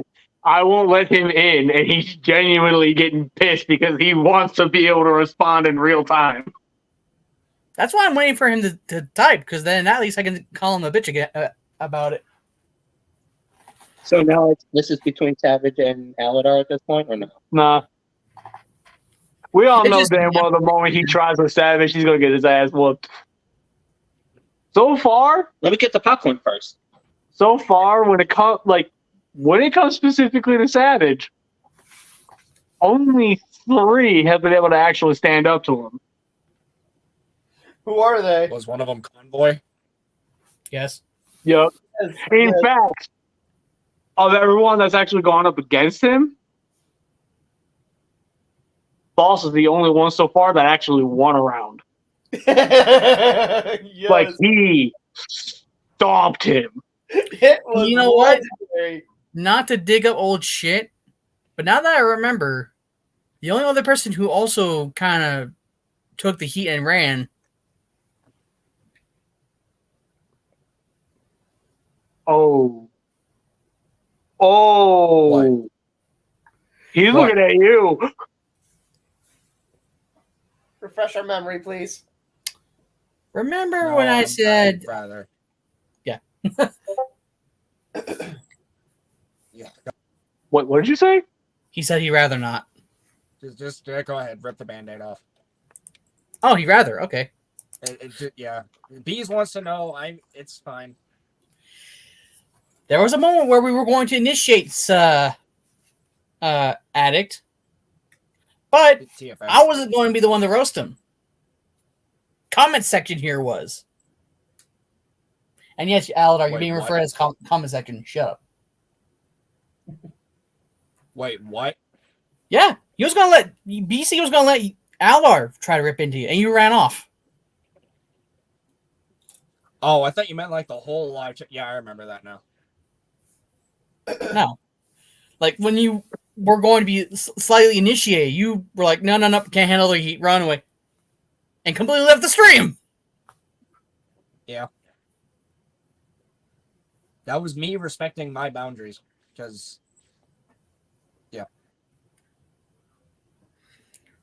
Well, right now, I see you like an eggshell. I'm gonna fucking crack you like one. And you're going to be crying like a little bitch. Please tell me you know where that's from. I know you do. I know you two do. And I know he does. But I want to know if he does. Not familiar. Dragon Ball Z Abridged. Oh, Team 4-Star? Yeah. Speaking Frieza. Speaking You're of, going to be crying like a little bitch. you know what? Now that you said that, and I just remember this because now this is gonna be another fucking hot take. Team 4-Star. Hi. I know you don't watch this, but hi. Now you bring out the Boo Saga after it's been years? Hold the fuck up. Yeah, they brought the Boo Saga in one video. It's new. You can go look right now. I might be They the brought kind. the Boo Saga, even though they said they stopped. Yeah, that's not really. I might Come be the back, comment section. Aladar. Keeping the Sonic thing alive. No, you're fucking not. You're just like you're as dead as the fossils are. He's legit losing his fucking mind right now. He wants in here so bad right now. Well, no, because he knows he's not allowed. So stop asking. Well, to be fair, he wants to come in here and at least defend his honor, which I can understand and respect. His honor? What if you guys ever did like a reunion episode? Hold on, what if you guys ever did like a... PG do it. I'm genuinely I wanna asking, be what if you honest. guys ever did like... Did you guys ever get like? Thank you.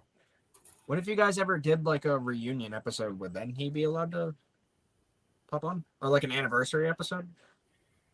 No, and the reason why I'm not gonna say because I don't know if they're actually like sneak watching. Okay. Like if you know, you know. I don't, and I'm not going to pry, at least in public. I'll tell Also, you after the stream. How about that? Also, Yeah, I'm noticing this with a slight bit of irony. I said that quicker than you did, and your favorite comrade is Drive. What? Him. Rob's. No, his is Wizard. Yeah. Who? Then why the fuck do you have a Drive driver? He was just into the concept of the toy. Anyways, bees. What? The fuck? Okay, I'm gonna be honest. I did not know what you were referencing. Because We- I've not watched said- Dragon Ball Z Abridged in its entirety. I've only watched, I think, like, God, I don't remember a whole lot, honestly. I do remember. Defend my honor. What? What's up? You know what?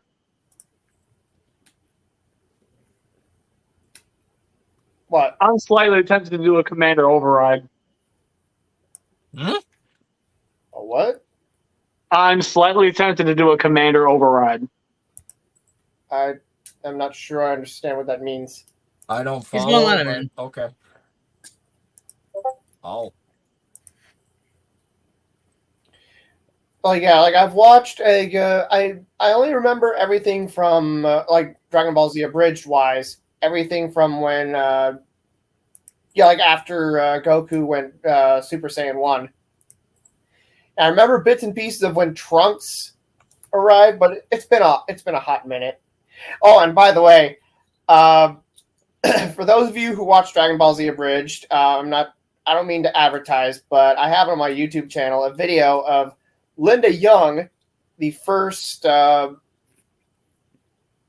voice actress for Frieza through Funimation, not Ocean Studios. I got her.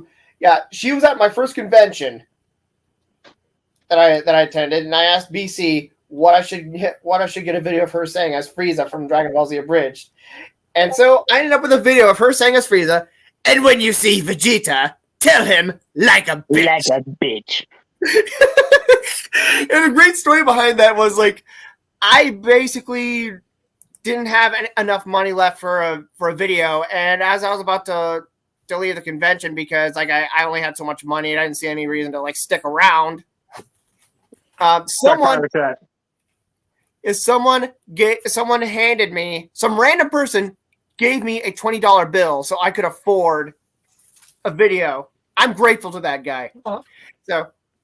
So That's a nice person. right? So I got a video that after I finished recording, everyone within earshot was laughing hysterically.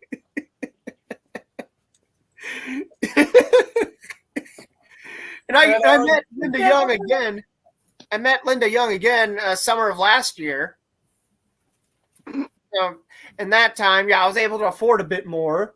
So I was able to get more than just a video. I was able to get an autographed photo. In fact, on my wall up here, I have all the autographed photos I have from the voice actors that have appeared at conventions in my area, including Linda Carter. No, that's Wonder Woman.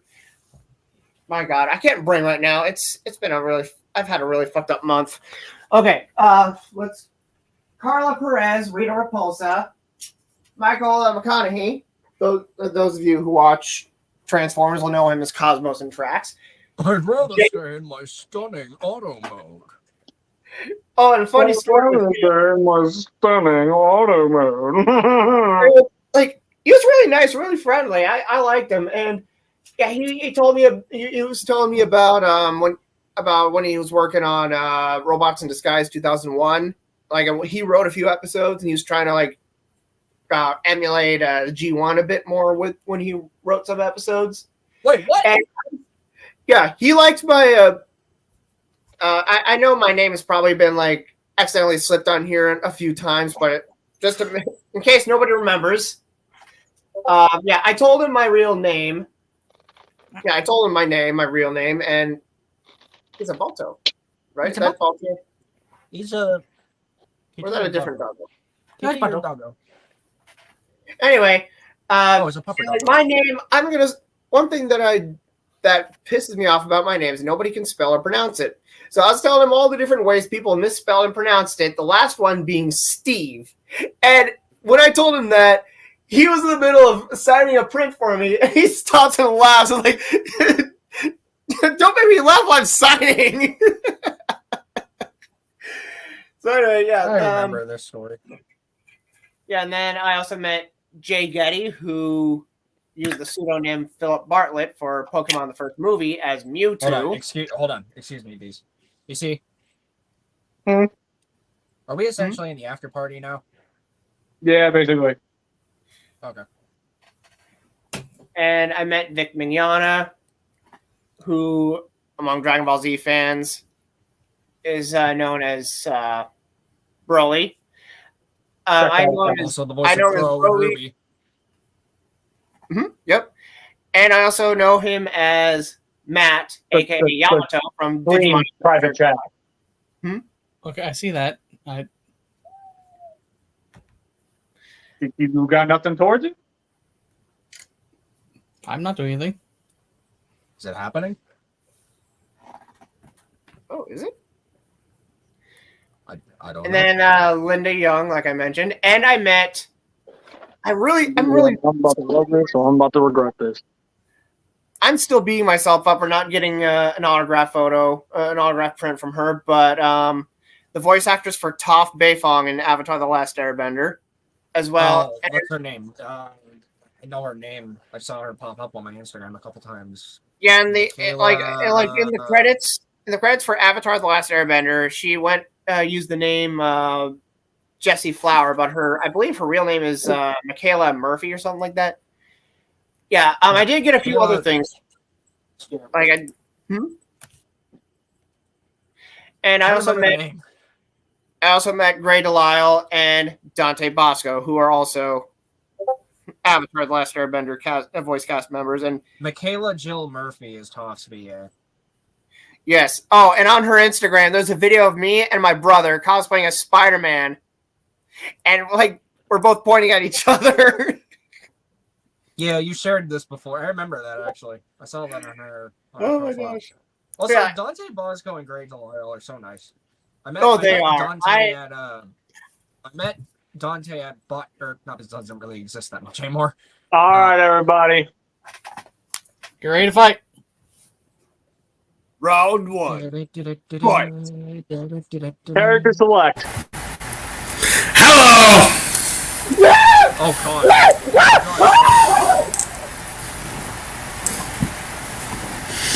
Do you have your headphones plugged in? Yes. Sounds like static on our end.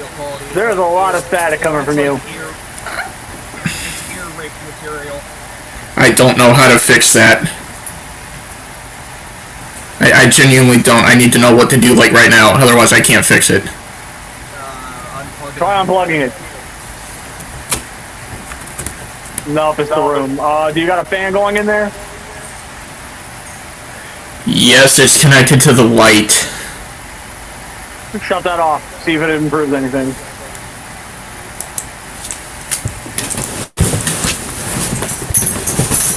Excuse me, mini putt.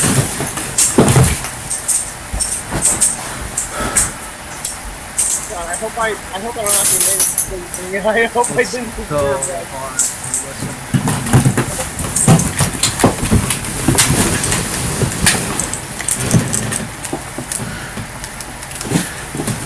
Any better?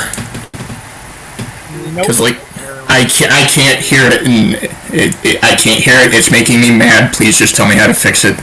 I don't know how to fix it then. Alan, are you on What? your laptop? Yes, it's the only thing I can get StreamYard working on. Does your laptop have a camera? Yeah, that's what I'm. Yeah.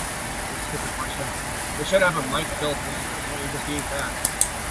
I thought it was. Well, no, if you have headphones. Hold on. Let me see if I can.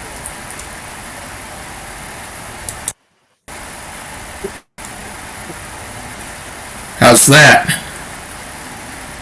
There was a couple silent moments. Yeah. How about that? How about this?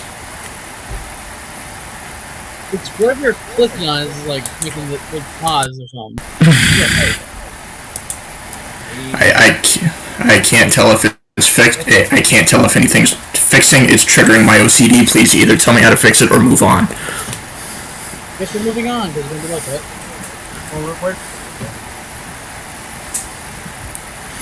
That being said,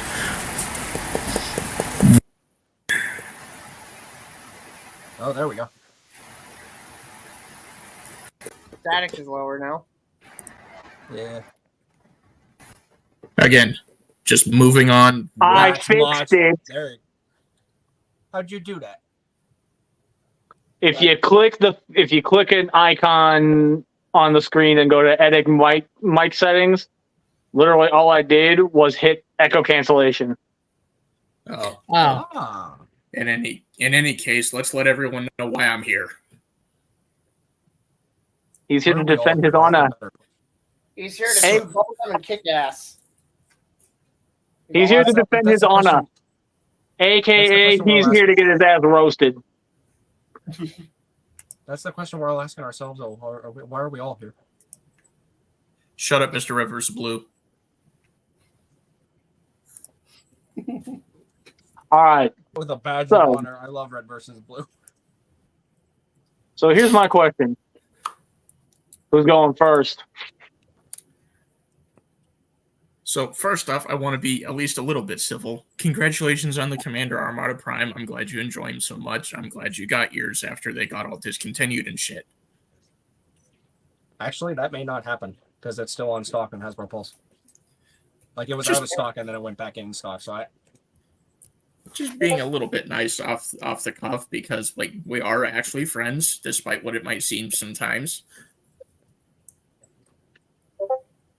So, Mr. Bitch Ass, I'm as dead as the fossils, huh? Yeah. The very same fossil fuel is being used to fuel his car. BC, move me. I don't feel comfortable. Thank you. Interesting. Very interesting. I thought that your house was as silent as the grave at one point, so why are you talking? You see, that doesn't make any sense because all four of my animals, including the ones that's meowing at me right now, is being more lively than your dog. Oh, really? Come here, Minnie Mike. Ouch. Come here. That's fucked up. Look, he's lively. He's a sushi face butty boy. And you're trying to come at me with that fucking, with that Back to the Future electric ass haircut. What do you look like, fucking Christopher Lloyd? Come on, you're not Doc Brown. You're bitch Brown.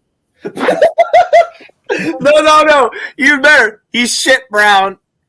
Look, I'd rather Oh my look like fucking god. I'd rather look like a discount Dark of the Moon Q than a discount Thew. Oh, Yeah, a discount, whatever you're talking about. Last I checked, this was actually done by a professional. Too stupid to do it yourself? Says stupid. oh my You're coming here god! trying to protect your honor. Sir, I have been handing your ass for the last, 10 fucking years? What honor do you even have?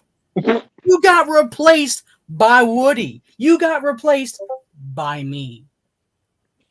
What fucking honor do you have other than the two shoes you're barely able to wear? Or the bed you're barely able to sleep in that you keep falling off of every single moment?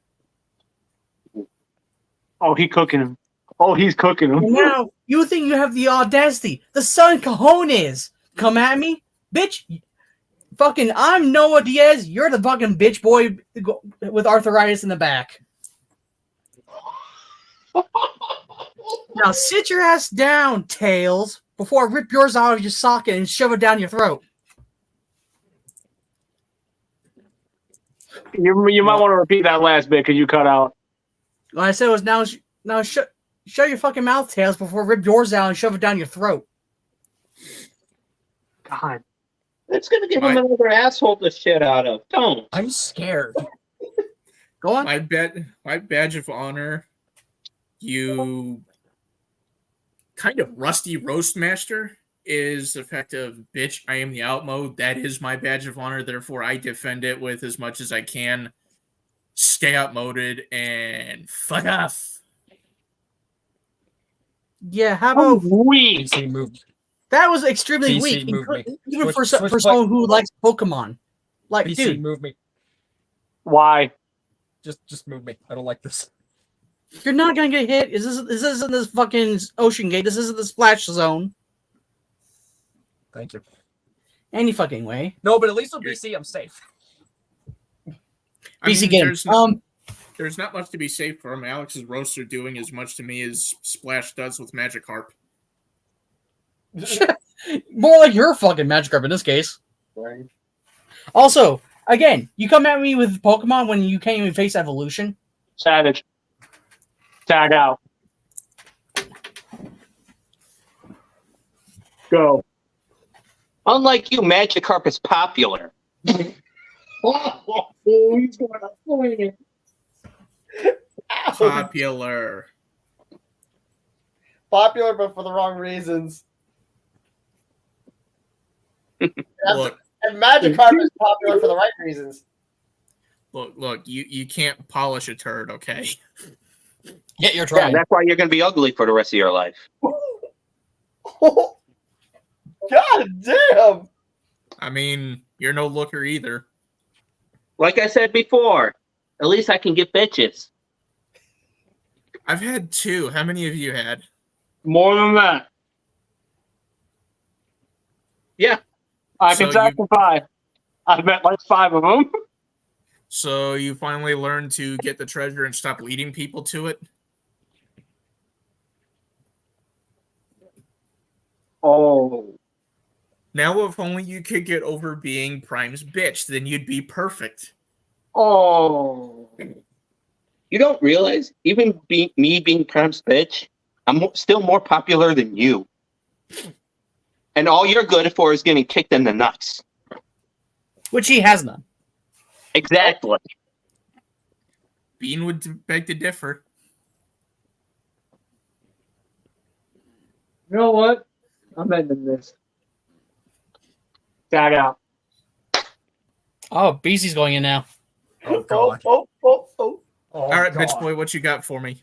Oh, I love how you calling me the bitch boy. Let's talk about one thing real quick. How many of my fucking appliances did that dome of a fucking head break? Because your clumsy ass doesn't know how to walk. How do you not know how to do a basic human function? I keep telling everyone I'm clumsy enough to make Jar Jar look careful. No one believes me. Motherfucker, let me make something. Slight tag out. His son's gonna walk better than you. Shit, that's fucking jerk. Tag back in. Let me remind you that every single time I've ever taken you shopping and you did the cart pushing, you would always pick the cart corral that was 50 yards away from the fucking car when we were always parked next to one. I never noticed. And every single time we would watch you push those fucking carts, all we would see from your ass end is you going,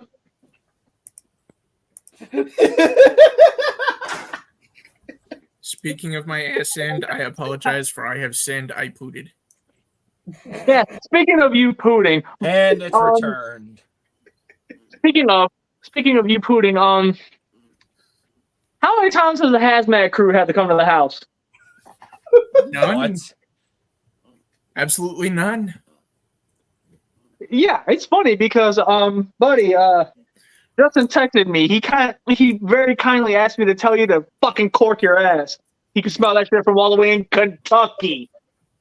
Does he want me to arm myself with a firing missile? He wants you to stop fucking arming yourself, period.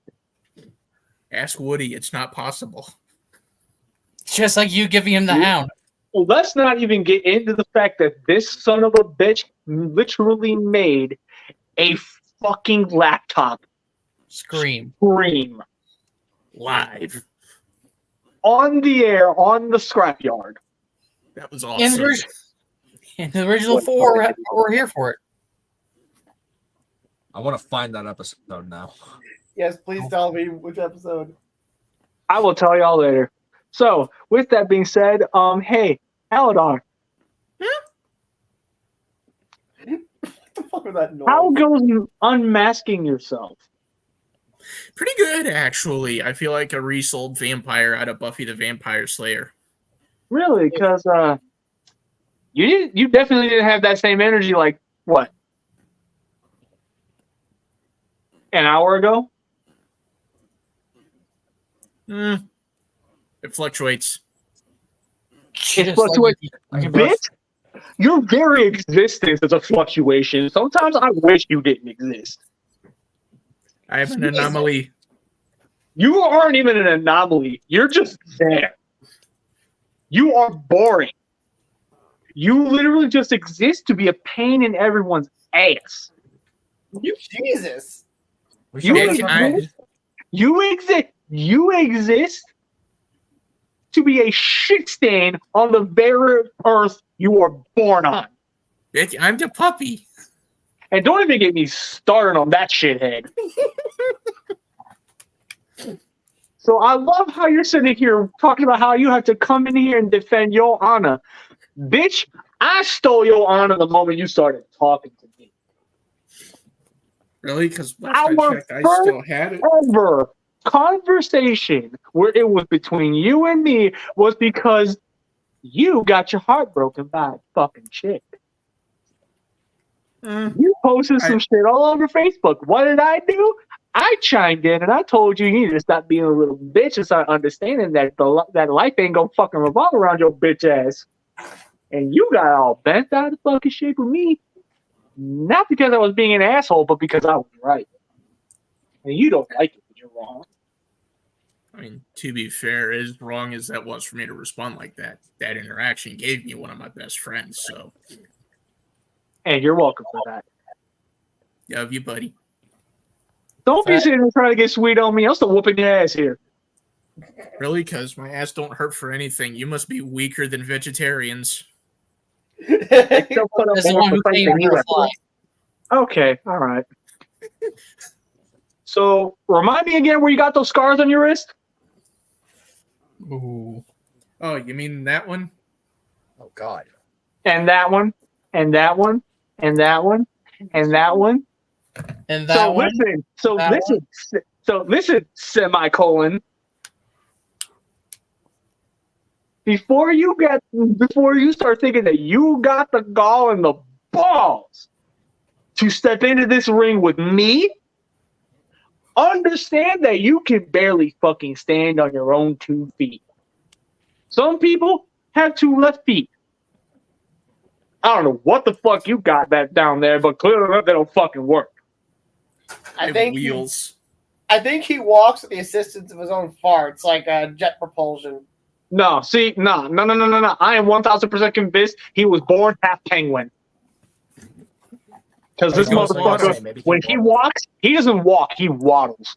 I don't waddle. I'm not backstop. He is 100% waddle, bitch. You are 100% backstop. You're as fat as him, too. Oh, You're right. Hey, Yes, BC. you are. Hey, BC, I discovered a character that's more likable than Aladar is. That Wanna is? see? BC, Alex? Alex. That is. Oh, So, hey, BC, I discovered a character much more likable than Aladar is. Want to see him? Sure. who the fuck is that?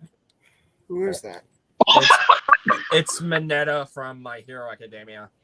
Oh, AKA I don't- the single most hated, the single most worst, and the single most dumbest fucking character to ever exist. And guess what? He definitely gets more bitches than you.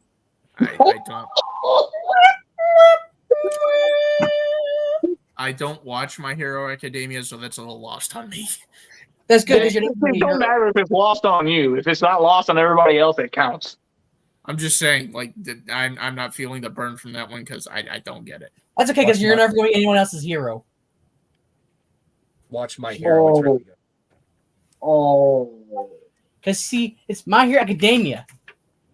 You're neither a hero nor academia enough. Ready? Because you lack the knowledge to stop anything. Just like you have the lack of control on your mouth. Now, before I find a way to shut your fucking mouth, keep going. I want to hear what you got. No, come on. Come on. See, got anything else clever coming back here, Chachi? All I can say is you're making me want macadamia nut cookies. Yeah, go back to the kitchen. Basically, want nuts in your mouth. No, that's okay, because at least you can go back to the kitchen and give me a sandwich, you bitch. You talking about nuts in his mouth? You talking about these nuts? God. I don't get that, but I'm not a 16th century hoe. You can't tell me what to do. Savage tag in.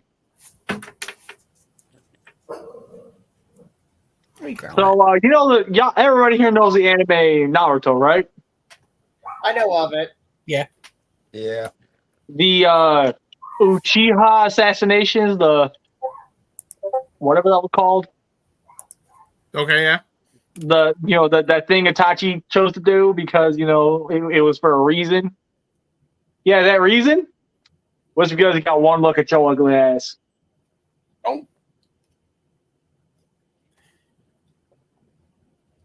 You're the reason Sakura's dumb enough to go after Sasuke. Dude, Sakura's more useful than you.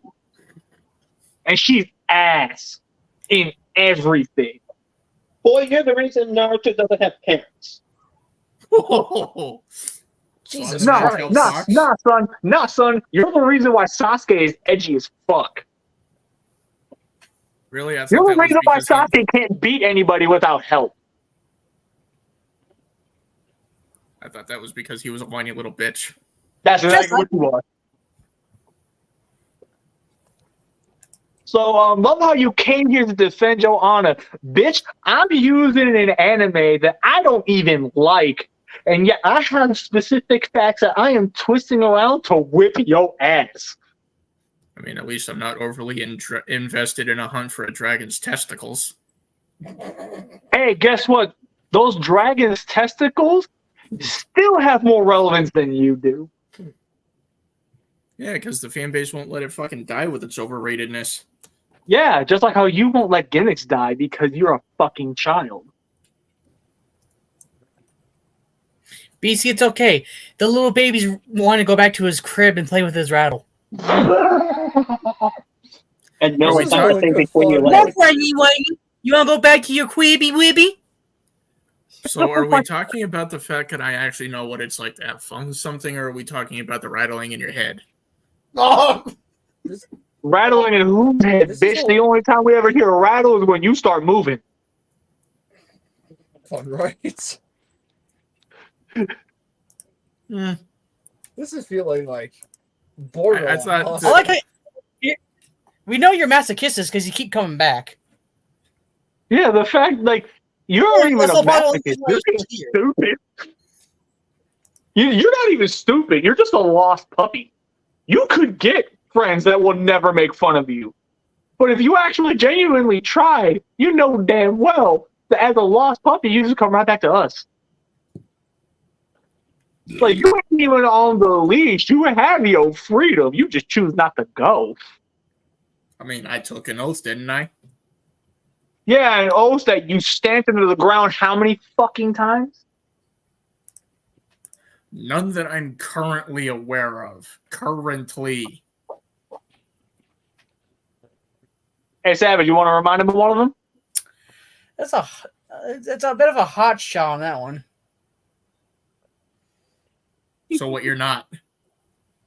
Says the one who got replaced. Again, you got no fucking call.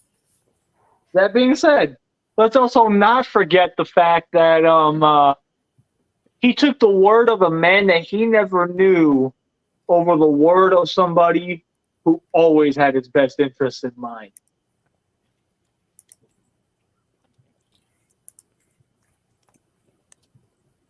I'm sorry, Checkmate. I'm getting. This is all in good fun, right? This feels like it's hostile. That one was. That one was way too far below the belt. I mean, to be fair, how many times did you do the same thing? Just tonight? I'll I give did you. it once. I will give you. And trust me when I say, now that you're in here and we're allowed to go off the fucking rail, yeah, sorry, homie. Below the belt don't fucking matter here. So I'm gonna ask this: is parenthood all it's cracked up to be? Because you seem pretty fucking exhausted. You're trying to grasp at straws. I'm grasping at straws. I'm grasping at straws. It really seems like it. So again, is parenthood all it's cracked up to be, or are you still at the point where he's keeping you up all night? Hey, Aladar? Hmm? I still have a roof over my head. What does that tell you? Okay. And he has a Speaking of job. sincerely, because I didn't get to say it live, congratulations on that. Like, very seriously. I didn't get to say it live. I meant to pop in at one point when you were announcing it, and I thought better of it because I thought I wasn't allowed in the chat. So this is me formally saying congratulations. Glad the kid's okay. Yay, good vibes. All right. So it's not just a total roast fest between the three of us up here. Do any of you want to take a crack at him? I'm good. Yeah, same. I'm good. Actually, you know what? I'm kind of curious. I wonder what Bees could do. Yeah, I wonder what Bees could do. I wonder what Bees could do given the right circumstance. I want to see. I want to see. They're giving the peer pressure. No. Hold on. I want to see if Bees will either cook him, or if he will literally fold exactly the same way Aladar does. I mean, it's a little hard to tell with his motor mouth. Bees, Oh my don't give in God. to peer pressure. Don't give in to peer pressure. Yeah, what I was gonna say is that, like, even if I wanted to, I still feel like it's a little soon, especially since Aladar was the first person that I spoke to when I was reconciling with you guys. Okay, let me make it abundantly clear, because I literally just stated below the belt don't fucking exist here. But even then, it still feels a Have little at it. soon for me. It still feels a little So- too soon. For me, at least. So then, TFA, Mr. Overly Positive, what do you got? Mr. Overly positive. Look, man, I'm just trying to live my life, at least in a happy manner. Happiness then, it's is the masking form of 90% a of the chocolate time. chip cookie. Did this motherfucker really just... Let me explain, okay? Happiness is the chocolate chip cookie. It doesn't last very long. You get the cookie, and then you get miserable until you get another cookie, lather, rinse, repeat. My brain. Okay. I mean, he's not wrong. My brain. Oh, I got a headache. I appreciate the fact that you're trying to do things in a very specific way. I respect that, but it is all in vain. Give up.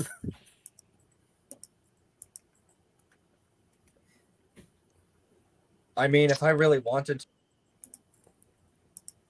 You cut off. here we are. You cut cut off. off.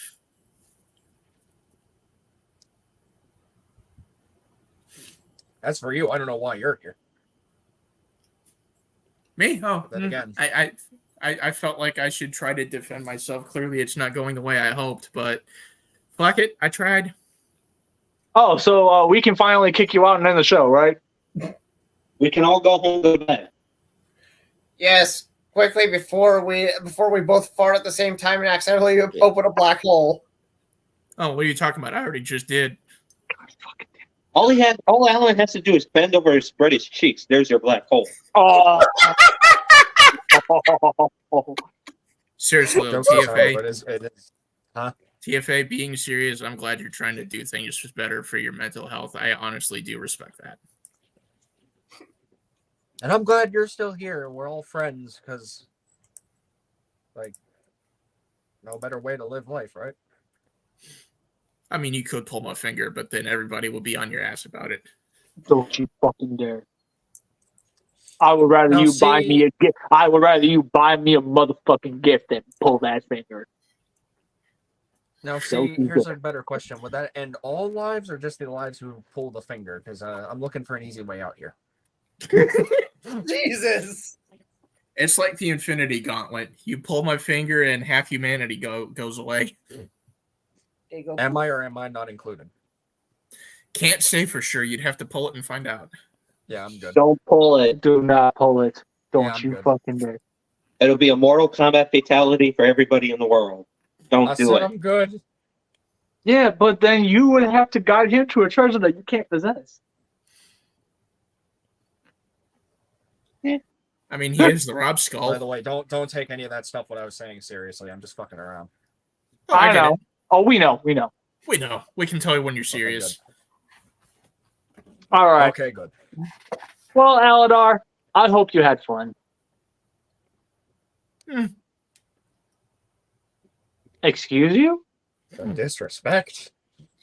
You gonna hold the fuck up. You Well, gonna I've been disrespectful this entire you time. gonna disrespect me on my show? How fucking dare you? I Is will it- go another fucking hour if I have to, bitch. Do you have the energy to try and roast me that long? And is it Yeah. really disrespect, or is it just me being honest? Of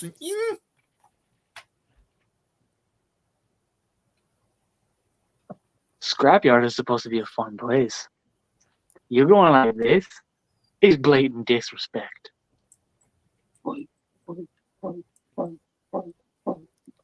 Shut up, Peanut Gallery. Yeah, you should not be talking. Yeah, you really shouldn't be talking. Because you're about to get double teamed, bitch. Actually, no, not even. You're about to get triple teamed. I'll take you all on. Yeah, you're not Savage. trying. You're fucking Bumblebee, if anything. Savage? Say, remember what happened to Optimus Prime after he said that in Revenge of the Fallen? Yeah, but that's because Megatron was a pussy and attacked him from behind the back. Thank you. Hey, Savage, What's up? you go this way. And you go that way. Rob, go in the middle. Die.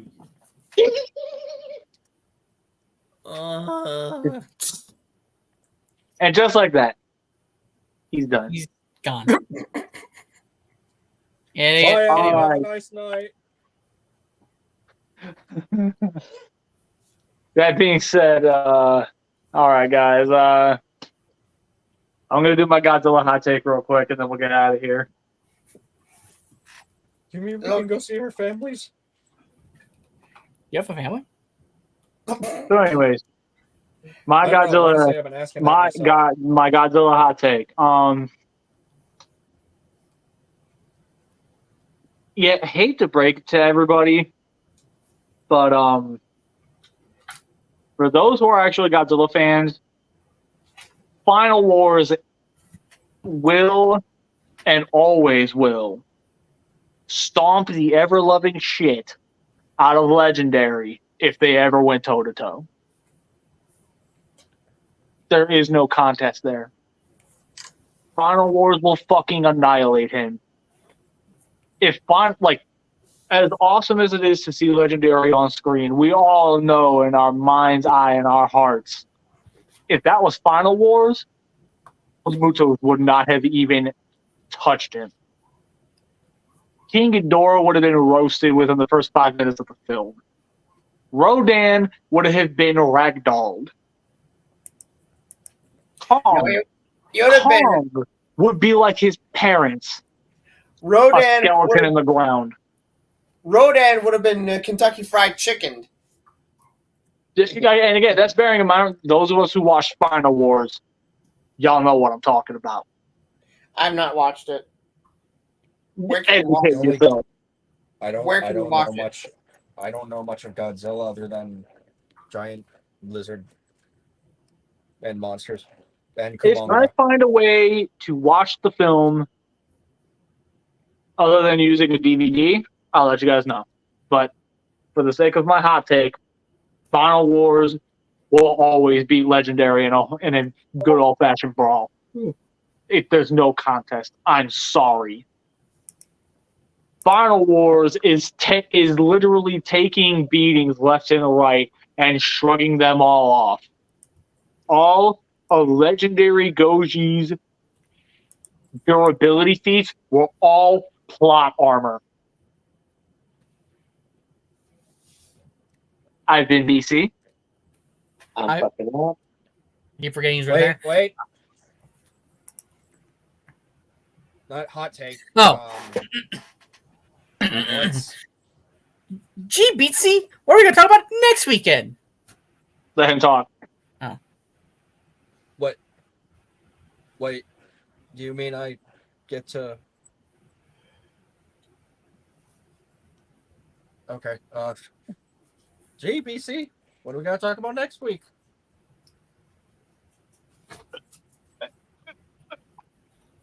You I kept thought that's saying what you you had a meant. hot take.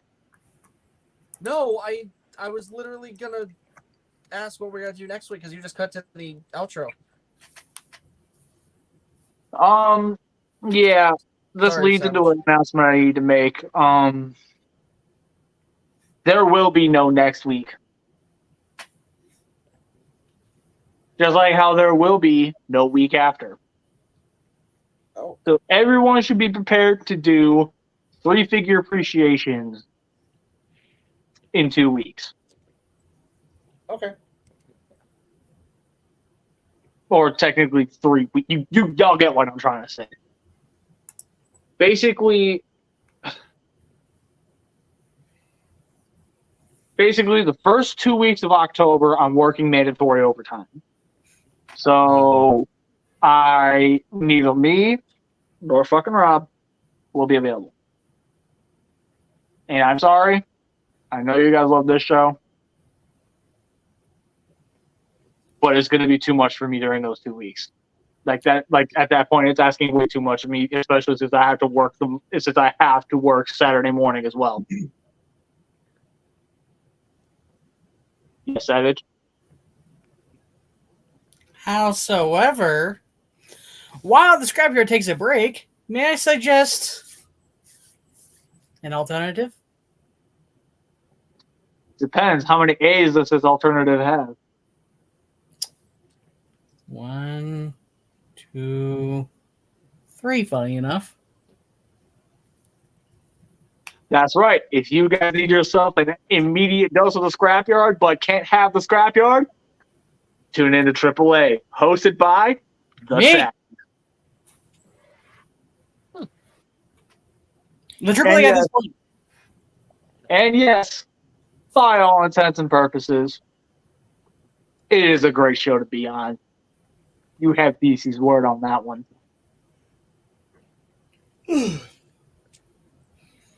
Basically, the AAA podcast is somewhat used now as a backup podcast show for those that can't get the Scrapyard anymore because BC decided, I'm going to take a long-ass vacation at work. Why the fuck not? Why the hell did you just sound like Carter from South Park right there for a second? Because I can. What's the trip? You always expect my third time. What does AAA stand for? There was a different reason now, but right now I'm just going to stick with the battery. Okay. Because that way, the topics are always fully charged. That was slick as fuck. Good slogan. So please stay tuned for next Friday when I bring back the AAA podcast for a temporary moment. Also, I may say this because I haven't done this in a fucking long while for this fucking thing.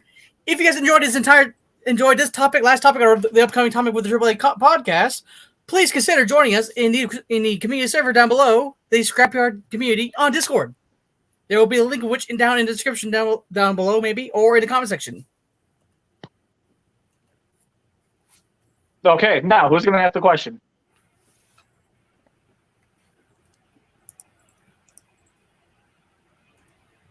I thought somebody had a question. I'm sorry. I got a question. What? Do you know D-Way? I do know the way. And the way is this. I've been DC. I'm fucking Rob. I'm the Savage. I'm TFA 1024, the TF Addict. I'm Flaming Beast. And I'll catch you guys soon. Peace.